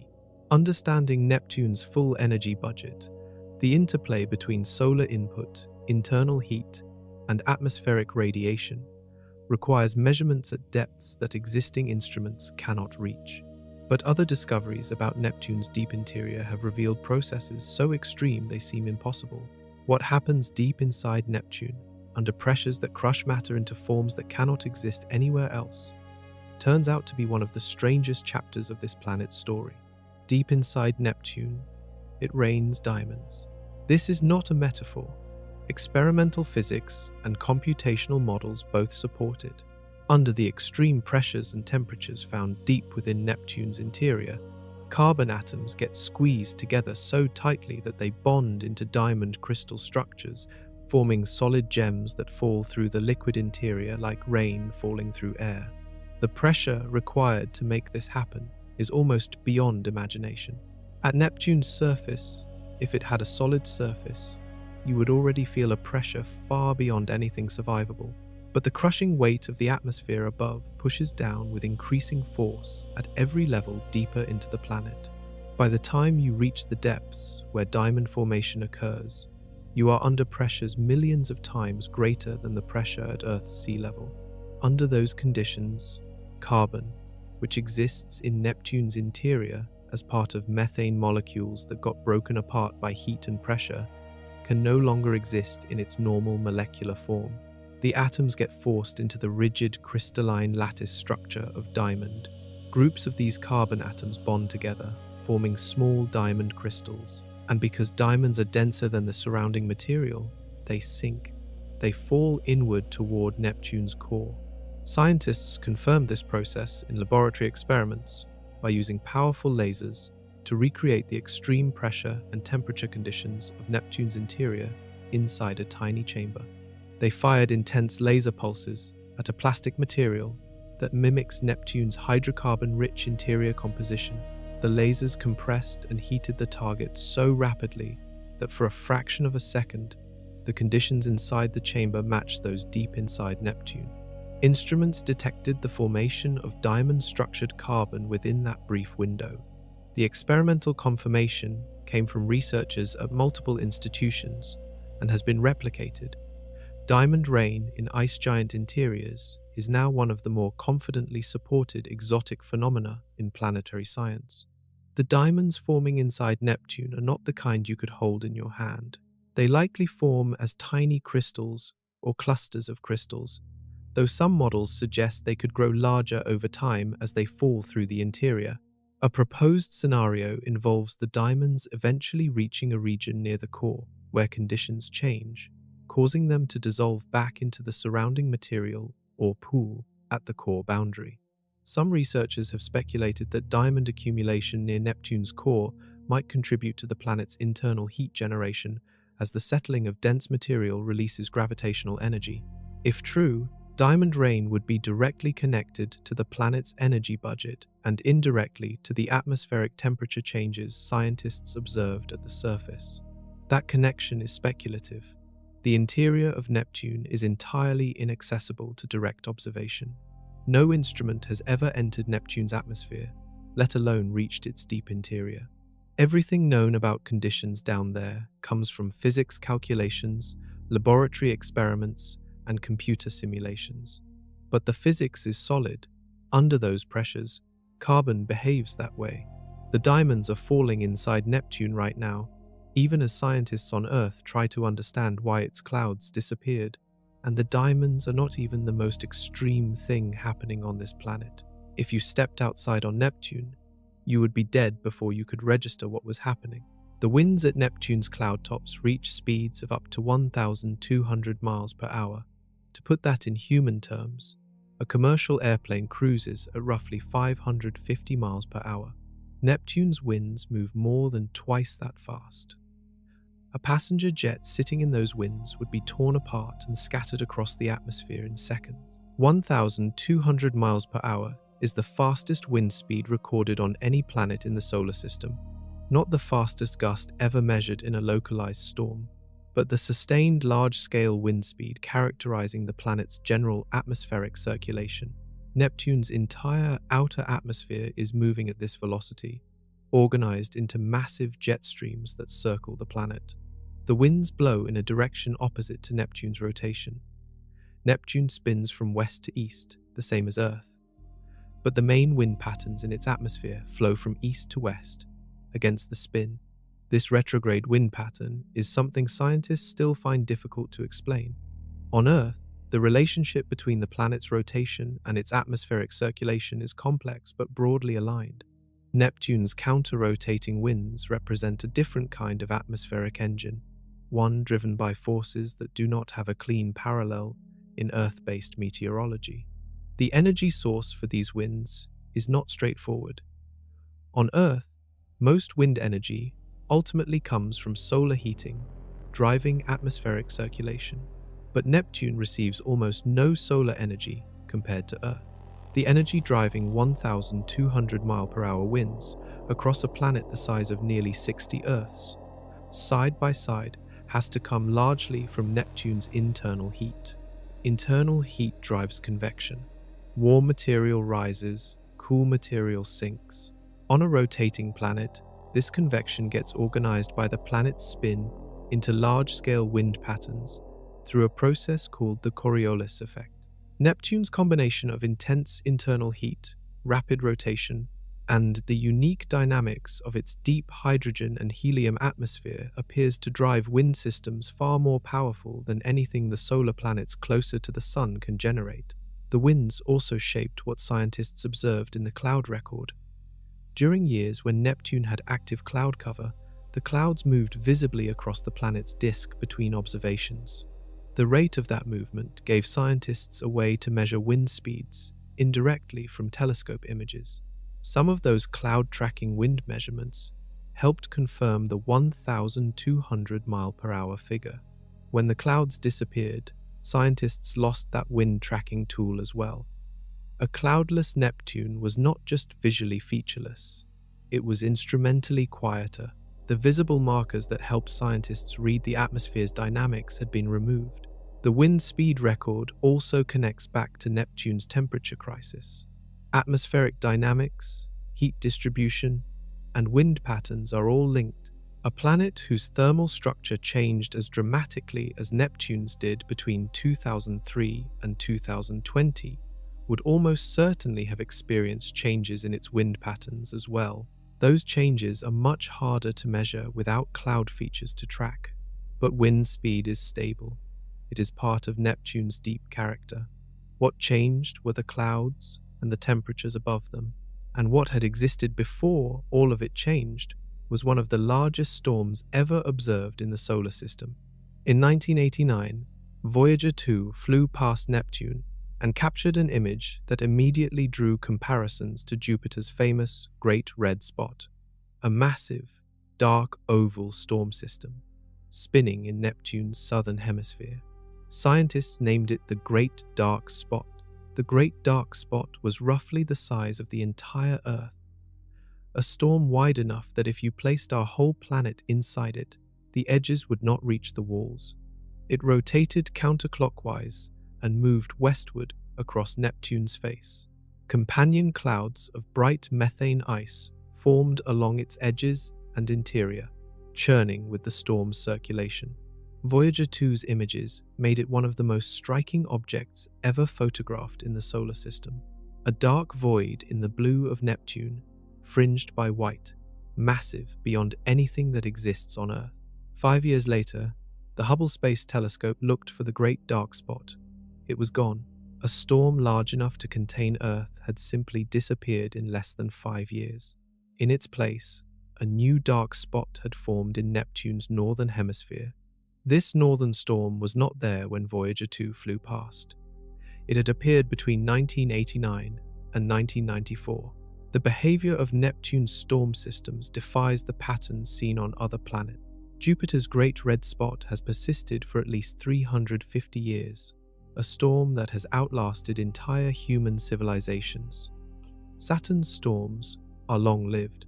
Earth's hurricane systems are temporary, but follow understood formation and decay cycles. Neptune's storms seem to appear and vanish on timescales of years. Large, powerful, then gone, replaced by new ones elsewhere.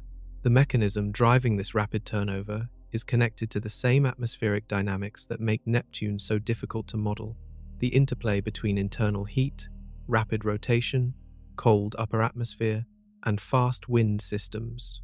Scientists believe Neptune's dark spots form when material from the lower atmosphere rises into the upper atmosphere and gets organized into a rotating vortex by the planet's wind patterns. The spots are essentially holes or disruptions in the bright methane cloud layer, revealing the darker atmosphere below. When conditions change, perhaps driven by shifts in the wind patterns or thermal structure, the organizing force sustaining the vortex weakens and the storm breaks apart. The Great Dark Spot's disappearance before Hubble arrived is one of the more dramatic examples of how quickly Neptune can change, and it raises a question relevant to the temperature crisis. If Neptune's visible atmosphere can reorganize completely in 5 years, reshuffling its storm systems from hemisphere to hemisphere, the changes in cloud cover and stratospheric temperature documented between 2003 and 2020 are perhaps less surprising. Neptune changes fast, faster than any model built before the monitoring campaign predicted. And beyond the storms, beyond the winds and the temperature swings, the planet carries other features that most people never hear about. Saturn's rings are famous. Wide, bright, visible through a backyard telescope, they define the public image of a ringed planet. Jupiter has a faint ring system, barely detectable. Uranus has rings discovered in 1977. Neptune has rings too, and they are among the strangest in the solar system. Neptune's rings were discovered in 1984, 5 years before Voyager 2 arrived to photograph them directly. The discovery came through a technique called stellar occultation, which involves watching a distant star and measuring what happens to its light as a planet passes between the star and Earth. If the planet has rings, the rings block the starlight momentarily before and after the planet itself obscures the view.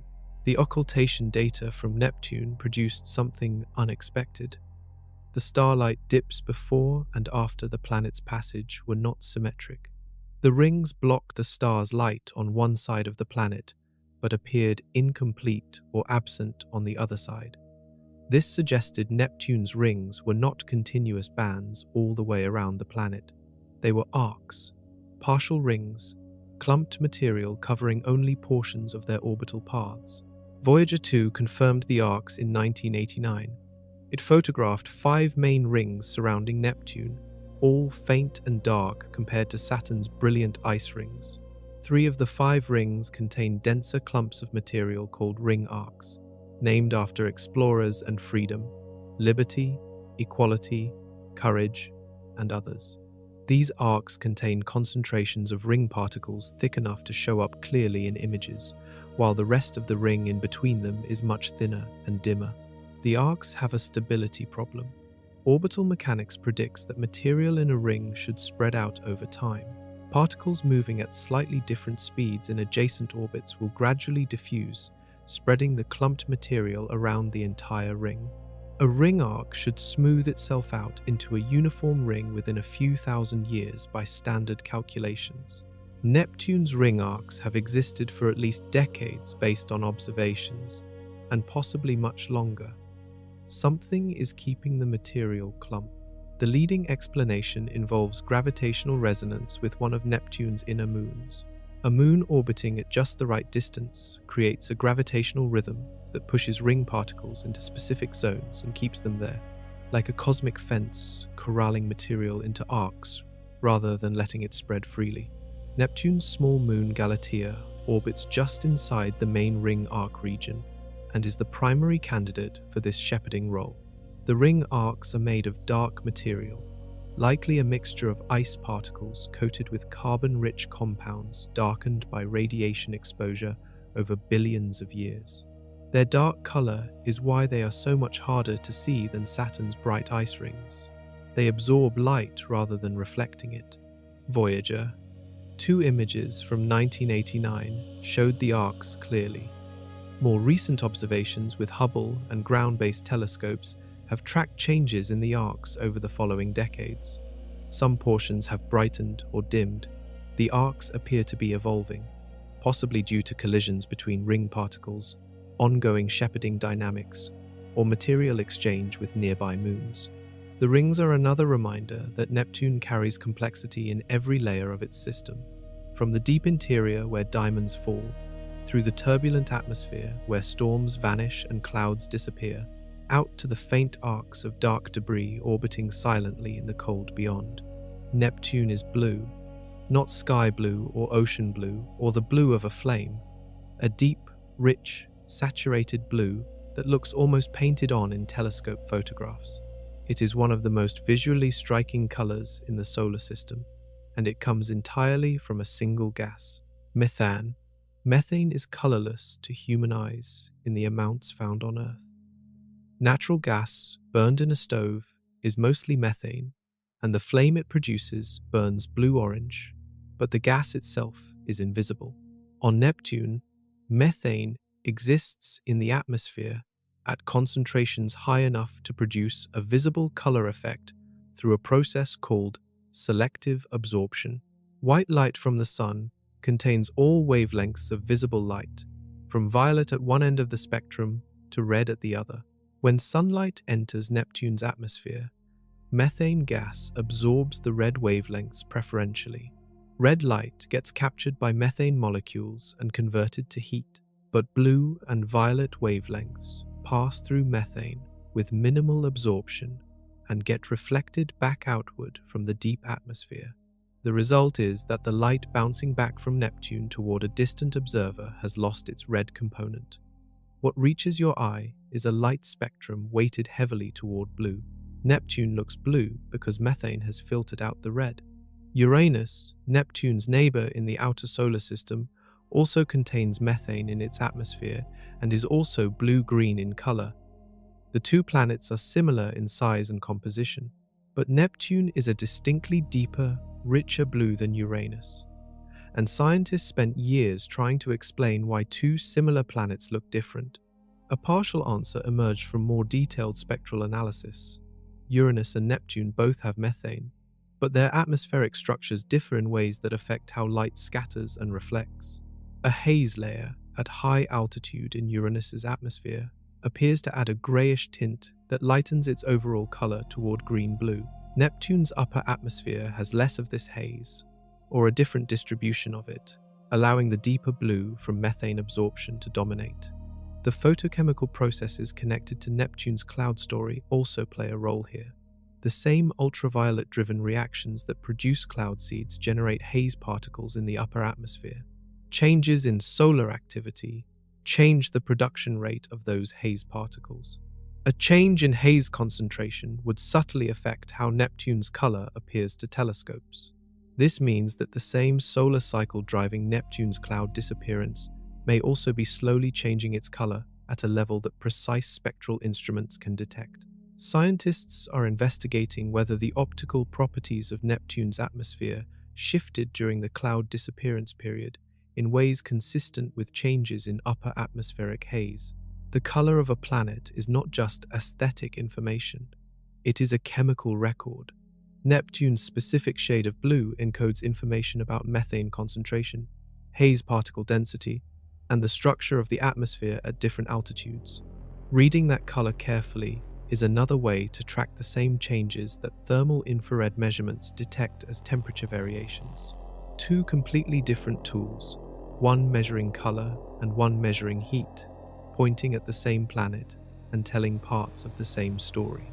And that story was about to reach consequences far beyond Neptune itself. Neptune's atmospheric crisis matters far beyond Neptune. Astronomers trying to understand planets around other stars face a fundamental challenge. They cannot visit those planets. They cannot land instruments on them. They cannot fly a spacecraft past them the way Voyager 2 flew past Neptune. Everything they know about exoplanets comes from light, from the faint signals that distant worlds leave on the light coming from their parent stars. The most common planet type discovered orbiting other stars is something called a sub-Neptune, a planet larger than Earth but smaller than Neptune. These worlds do not exist in our solar system, but they appear to be the most abundant planet type in the galaxy based on data from the Kepler and TESS space telescopes. Understanding how their atmospheres behave is one of the central goals of modern astronomy. Neptune and Uranus, our local ice giants, serve as the closest models available.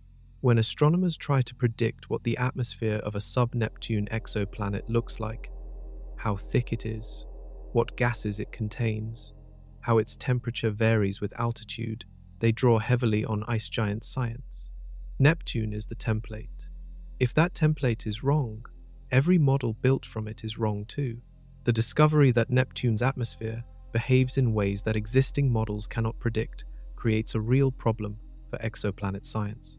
Scientists cannot currently explain why Neptune's stratosphere cooled 14 degrees during summer, or exactly why its clouds vanished, or why its south pole spiked 20 degrees in 2 years. The mechanisms are unclear.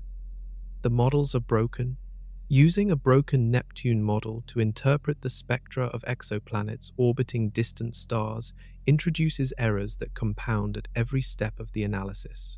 If scientists misidentify atmospheric features in an exoplanet's spectrum because their baseline model for how ice giant atmospheres behave is wrong, they could misclassify the planet's composition, temperature, structure, or potential habitability. This is not a theoretical risk. Researchers using the James Webb Space Telescope to analyze exoplanet atmospheres are doing so right now. The interpretive frameworks they use draw on planetary models that Neptune has just shown to be incomplete. Knowing that those frameworks have gaps is important. The solar cycle's influence on Neptune's cloud chemistry is a specific example of a mechanism that was not included in standard atmospheric models. If that mechanism operates on exoplanets orbiting stars with their own activity cycles, it could produce atmospheric changes that observers misinterpret as evidence of different chemical compositions or different temperatures. Neptune has essentially issued a correction to the instruction manual for reading planetary atmospheres. The correction is incomplete because scientists do not yet fully understand what Neptune is showing them, but the existence of the correction is now undeniable. Understanding what Neptune is doing, in full detail, is a prerequisite for understanding the billions of similar worlds scattered across the galaxy. And the tools to begin that fuller understanding are already running. When the Kepler Space Telescope surveyed a patch of sky containing roughly 150,000 stars between 2009 and 2018, it found thousands of planets. The distribution of those planets by size told a story that surprised planetary scientists. The most common planet type was the sub-Neptune, planets between 1.5 and 4 times Earth's size, too large to be rocky worlds like ours, too small to be gas giants like Jupiter. They appear around roughly 30 to 50% of Sun-like stars. They are, statistically, the dominant planet type in the galaxy. Our solar system has none. Earth is a rocky planet. Jupiter is a gas giant. Uranus and Neptune are ice giants, at the larger end of the sub-Neptune size range. Whatever produces sub-Neptunes in such abundance around other stars apparently did not produce them here, or produced our ice giants at the edge of the sub-Neptune category and nothing smaller. This gap is one of the stranger features of our solar system when viewed against the galactic average. We live in a system that lacks the most common planet type in the universe. And because we lack them locally, we have no close-up examples to study. No missions have ever visited a true sub-Neptune. Everything known about them comes from the signals their atmospheres leave on starlight. Neptune is the closest analog in our local neighborhood, an ice giant at the upper end of the sub-Neptune size range, with a hydrogen-dominated atmosphere, methane chemistry, and a complex thermal structure. If you want to understand how a sub-Neptune behaves, Neptune is the best starting point available, but Neptune has just revealed that even it behaves in ways science cannot fully explain. The atmospheric changes documented between 2003 and 2020 exposed gaps in the models used to describe ice giant atmospheres generally. If Neptune, which scientists have been watching up close for decades and flew a spacecraft past in 1989, still produces dramatic surprises, the sub-Neptunes orbiting other stars are almost certainly hiding behaviors that our models have not anticipated. This is humbling at a specific level. Astronomers report exoplanet atmospheric compositions and temperature structures with considerable precision based on spectral analysis. The error bars on those measurements are often tight, but the systematic errors introduced by using incomplete planetary models are harder to quantify and may be significantly larger than the measurement uncertainties scientists typically report. Neptune's crisis has forced a reckoning. The models need rebuilding. The assumptions need revisiting. The next generation of ice giant science, informed by better observations of Neptune and Uranus, and driven by the data needs of exoplanet research, has to produce a more accurate picture.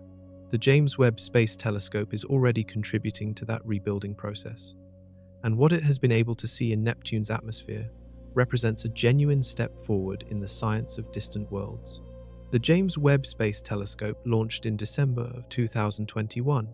After a 6-month deployment and calibration process, it began science observations in mid-2022. Within its first year of operation, it turned toward Neptune. Webb's primary mirror is about 21 feet across, nearly 3 times wider than Hubble's. But size alone does not explain Webb's power for Neptune science. The telescope is optimized for infrared wavelengths, the same part of the light spectrum that carries heat information from planetary atmospheres. Its detectors can resolve wavelength features in infrared spectra with a precision that allows scientists to identify specific molecules in an atmosphere and measure their concentrations. The first Webb images of Neptune released to the public in late 2022 showed something Hubble had never captured with this clarity: the planet's faint ring system visible alongside the planet itself, and a sharp new view of the polar region. The images alone demonstrated what Webb's infrared sensitivity could see that previous instruments could not, but the science value went deeper than the images. Webb's spectroscopic instruments can analyze the composition of Neptune's upper atmosphere by measuring which infrared wavelengths the atmosphere absorbs and emits. different molecules absorb at different wavelengths. By mapping the absorption pattern, scientists can identify which gases are present and roughly how abundant they are. This is the chemical fingerprint that scientists needed to investigate the mechanisms behind Neptune's temperature changes. If methane concentrations changed between 2003 and 2020 in ways that altered the stratosphere's ability to retain or release heat, Webb can detect the current methane levels and compare them to historical estimates. If other gases, such as hydrogen cyanide or ethane, shifted in concentration, those shifts would appear in Webb's spectra. The polar stratosphere is a particular target. The 20-degree spike at the South Pole left a question about what is happening there chemically. A warm polar stratosphere would change the vertical distribution of gas species. Gases that condense at lower temperatures might remain as vapor higher up. Photochemical products might accumulate differently in the warmer zone. Webb's sensitivity is sufficient to detect these compositional differences between the polar region and the surrounding atmosphere. Scientists also hope Webb observations over the coming years will track how the atmosphere evolves as Neptune moves deeper into southern hemisphere summer. The South Pole is still in summer. The global cooling trend's status after 2020 is not yet fully documented. Whether the polar spike was a one-time event or the beginning of a longer warming trend is a question Webb's sustained monitoring can eventually answer. Webb's lifetime is estimated at roughly 20 years based on fuel reserves used for its orbital positioning. For Neptune's science, 20 years of Webb observations would cover roughly half of one Neptune season, a more meaningful fraction of the full seasonal cycle than previous instruments achieved. Every year of Webb data on Neptune adds to a record that could, over time, reveal the full structure of the atmospheric changes that began in 2003. The complete answer may take decades, but the tools to find it are now running. And beneath all the observations, all the data, all the instruments pointing across billions of miles, lies a set of questions that science has not yet answered. The study published in 2022 presented the temperature record clearly: 14 degrees of global stratospheric cooling over 15 years, 20 degrees of polar warming in 2 years, a 26-year cloud disappearance, a strong correlation between the solar cycle and cloud abundance. What the study could not present was a complete causal explanation. The solar cycle correlation is well supported by the data. The mechanism of ultraviolet-driven photochemical cloud seeding is physically grounded and consistent with what is known about atmospheric chemistry. Scientists are reasonably confident that solar activity influences Neptune's cloud cover. What remains unconfirmed is the connection between the solar cycle and the deep stratospheric cooling. The 11-year solar rhythm is too short and too cyclical to fully account for a 15-year continuous cooling trend. Solar minima come and go every 11 years. A cooling trend that spans 15 years without reverting during an intervening solar maximum requires either a longer period solar variation, an atmospheric chemical shift that persisted across multiple solar cycles, or a separate mechanism entirely. The candidates for that separate mechanism include changes in atmospheric methane concentration, changes in another heat-active gas, changes in internal heat transport from the lower atmosphere, and long-period internal atmospheric variability operating on Neptune's own decadal timescales. Each of these is physically plausible. None of them is confirmed. The data needed to distinguish between them requires chemical composition measurements at stratospheric altitudes over a sustained period, measurements that only Webb and future instruments can provide. The polar spike adds another unresolved layer. Scientists proposed that accumulated solar energy at the pole during the summer season might have released rapidly, but the mechanism for storing and then suddenly venting atmospheric energy in a localized region is not fully described. The polar chemistry during the spike period is unknown. The pre-spike conditions in the polar stratosphere are poorly documented. There is also a timing puzzle. The polar spike happened between 2018 and 2020. The global stratospheric cooling reached its minimum around 2018. Both events reached their peak intensity at roughly the same time. A connection between these two events, one cooling globally and one warming locally at exactly the same moment, seems almost too precise for coincidence. But the physical link, if one exists, is not established. Some planetary scientists have proposed that the global cooling may have driven atmospheric circulation changes that concentrated heat at the pole, a kind of compensation effect where heat removed from the global stratosphere was funneled into the polar region.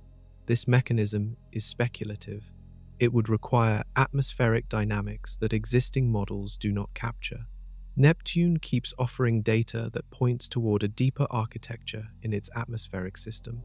An architecture where solar input, internal heat, atmospheric chemistry, and large-scale circulation interact in ways that produce behaviors far more complex than any single-factor explanation can capture.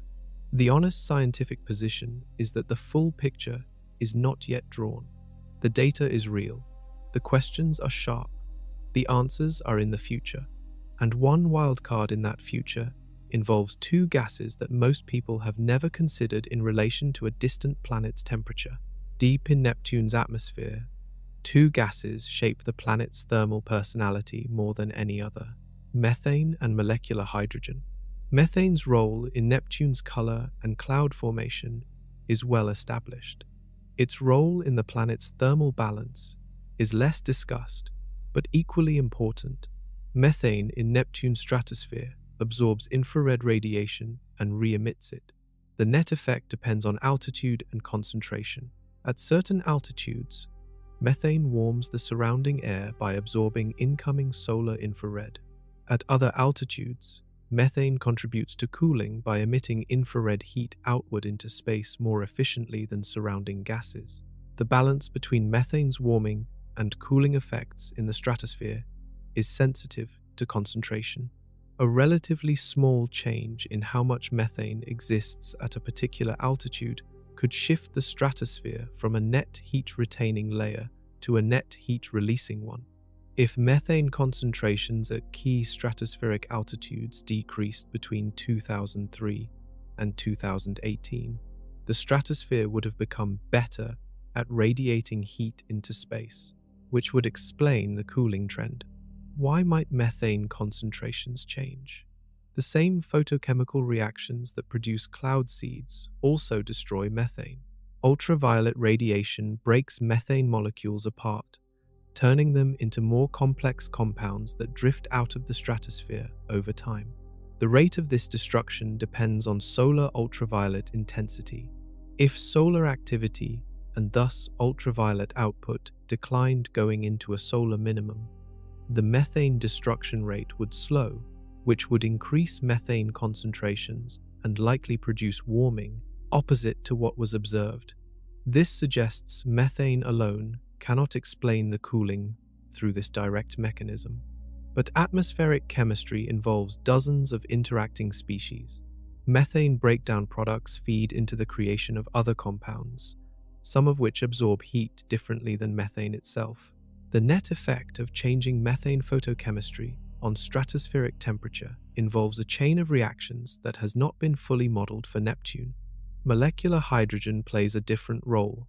It is the dominant component of Neptune's atmosphere and controls the basic thermal properties of the atmospheric gas. Hydrogen can exist in two forms that differ in how the two atoms in each molecule spin relative to each other. These forms are called orthohydrogen and parahydrogen.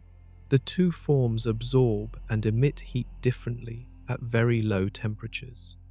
The balance between them in Neptune's atmosphere affects how efficiently the stratosphere radiates heat into space. Temperature itself influences which form of hydrogen is more stable. As Neptune's stratosphere cools, the balance between orthohydrogen and parahydrogen shifts. This shift changes the stratosphere's radiative properties, potentially causing it to radiate heat even more efficiently, which in turn causes further cooling. A self-reinforcing cooling loop, where initial cooling drives a hydrogen state change that drives more cooling, could explain both the speed and the persistence of the temperature drop. This feedback mechanism is physically grounded and has been proposed in the scientific literature as a contributor to the stratospheric cooling. Whether it is the primary driver, a contributing factor, or a minor effect is unknown. The measurements needed to test it require precise spectroscopic observations of the orthohydrogen and parahydrogen ratio in Neptune's stratosphere across different latitudes and over time. Webb's infrared spectrometers may be capable of detecting this ratio. The data may already exist in Webb's archived observations, waiting for analysis. The answer to Neptune's cooling mystery may already be recorded. It just has not been extracted yet. Every time humans have assumed the outer solar system was stable, predictable, and behaving according to understood rules, the outer solar system has proven us wrong. Neptune's changes between 2003 and 2020 are the latest and most dramatic correction. A planet 2.8 billion miles away, receiving almost no sunlight, operating on a seasonal cycle that outlasts human lifetimes, managed to cool its global stratosphere by 14 degrees, spike its south polar temperature by 20 degrees in 2 years, and erase every cloud from its face, all within a single generation of human observation, all while existing planetary models said none of it should happen at the speed and scale it did. The implications are broad and honest in their uncertainty. For Neptune itself, scientists now know the atmosphere is a far more dynamic and sensitive system than previous models captured. The interactions between solar ultraviolet input, atmospheric chemistry, internal heat transport, and large-scale circulation create behaviors that cannot be predicted from simple seasonal models. Neptune's atmosphere responds to the Sun's 11-year cycle across 2.8 billion miles in ways that directly affect its most visible features. It generates temperature contrasts between its pole and its surrounding atmosphere that have no clear precedent in the outer solar system. It carries internal heat that exceeds its solar input by more than double, a reservoir of energy that shapes every layer of its atmospheric behavior in ways still being mapped. For ice giant science generally, Neptune has revealed that the models built on Earth-based atmospheric physics and gas giant observations are missing key mechanisms. The two mechanisms most urgently needed are a complete description of photochemical cloud seeding sensitivity to the solar cycle and a full accounting of how internal heat interacts with stratospheric chemistry at the relevant altitudes. Both require data that only the next generation of instruments, Webb, and eventually a dedicated ice giant mission can provide. For exoplanet science, Neptune's story has drawn a sharp line under a fundamental uncertainty. Billions of sub-Neptune planets orbit stars across the galaxy. Those planets are interpreted through models that Neptune has just shown to be incomplete. Every atmospheric spectrum analyzed with those models carries an unquantified systematic error whose size depends on how wrong the models are. Fixing that error requires understanding Neptune first. And for the human relationship with the solar system more broadly, Neptune is a reminder that familiarity is not the same as understanding. Humans discovered Neptune in 1846. A spacecraft flew past it in 1989. Generations of astronomers have watched it through telescopes. And yet, in the span of roughly 17 years, it managed to surprise the entire scientific community with changes that no one predicted and that remain only partially explained. The solar system is not a finished picture. It is an ongoing process. Planets at its edge behave on timescales longer than scientific careers, and through mechanisms that require decades of sustained observation to detect. Neptune has been there for 4.5 billion years. Humans have been paying serious attention for less than 40. The gap between those numbers is where the remaining mysteries live. The James Webb Space Telescope is staring at that gap right now.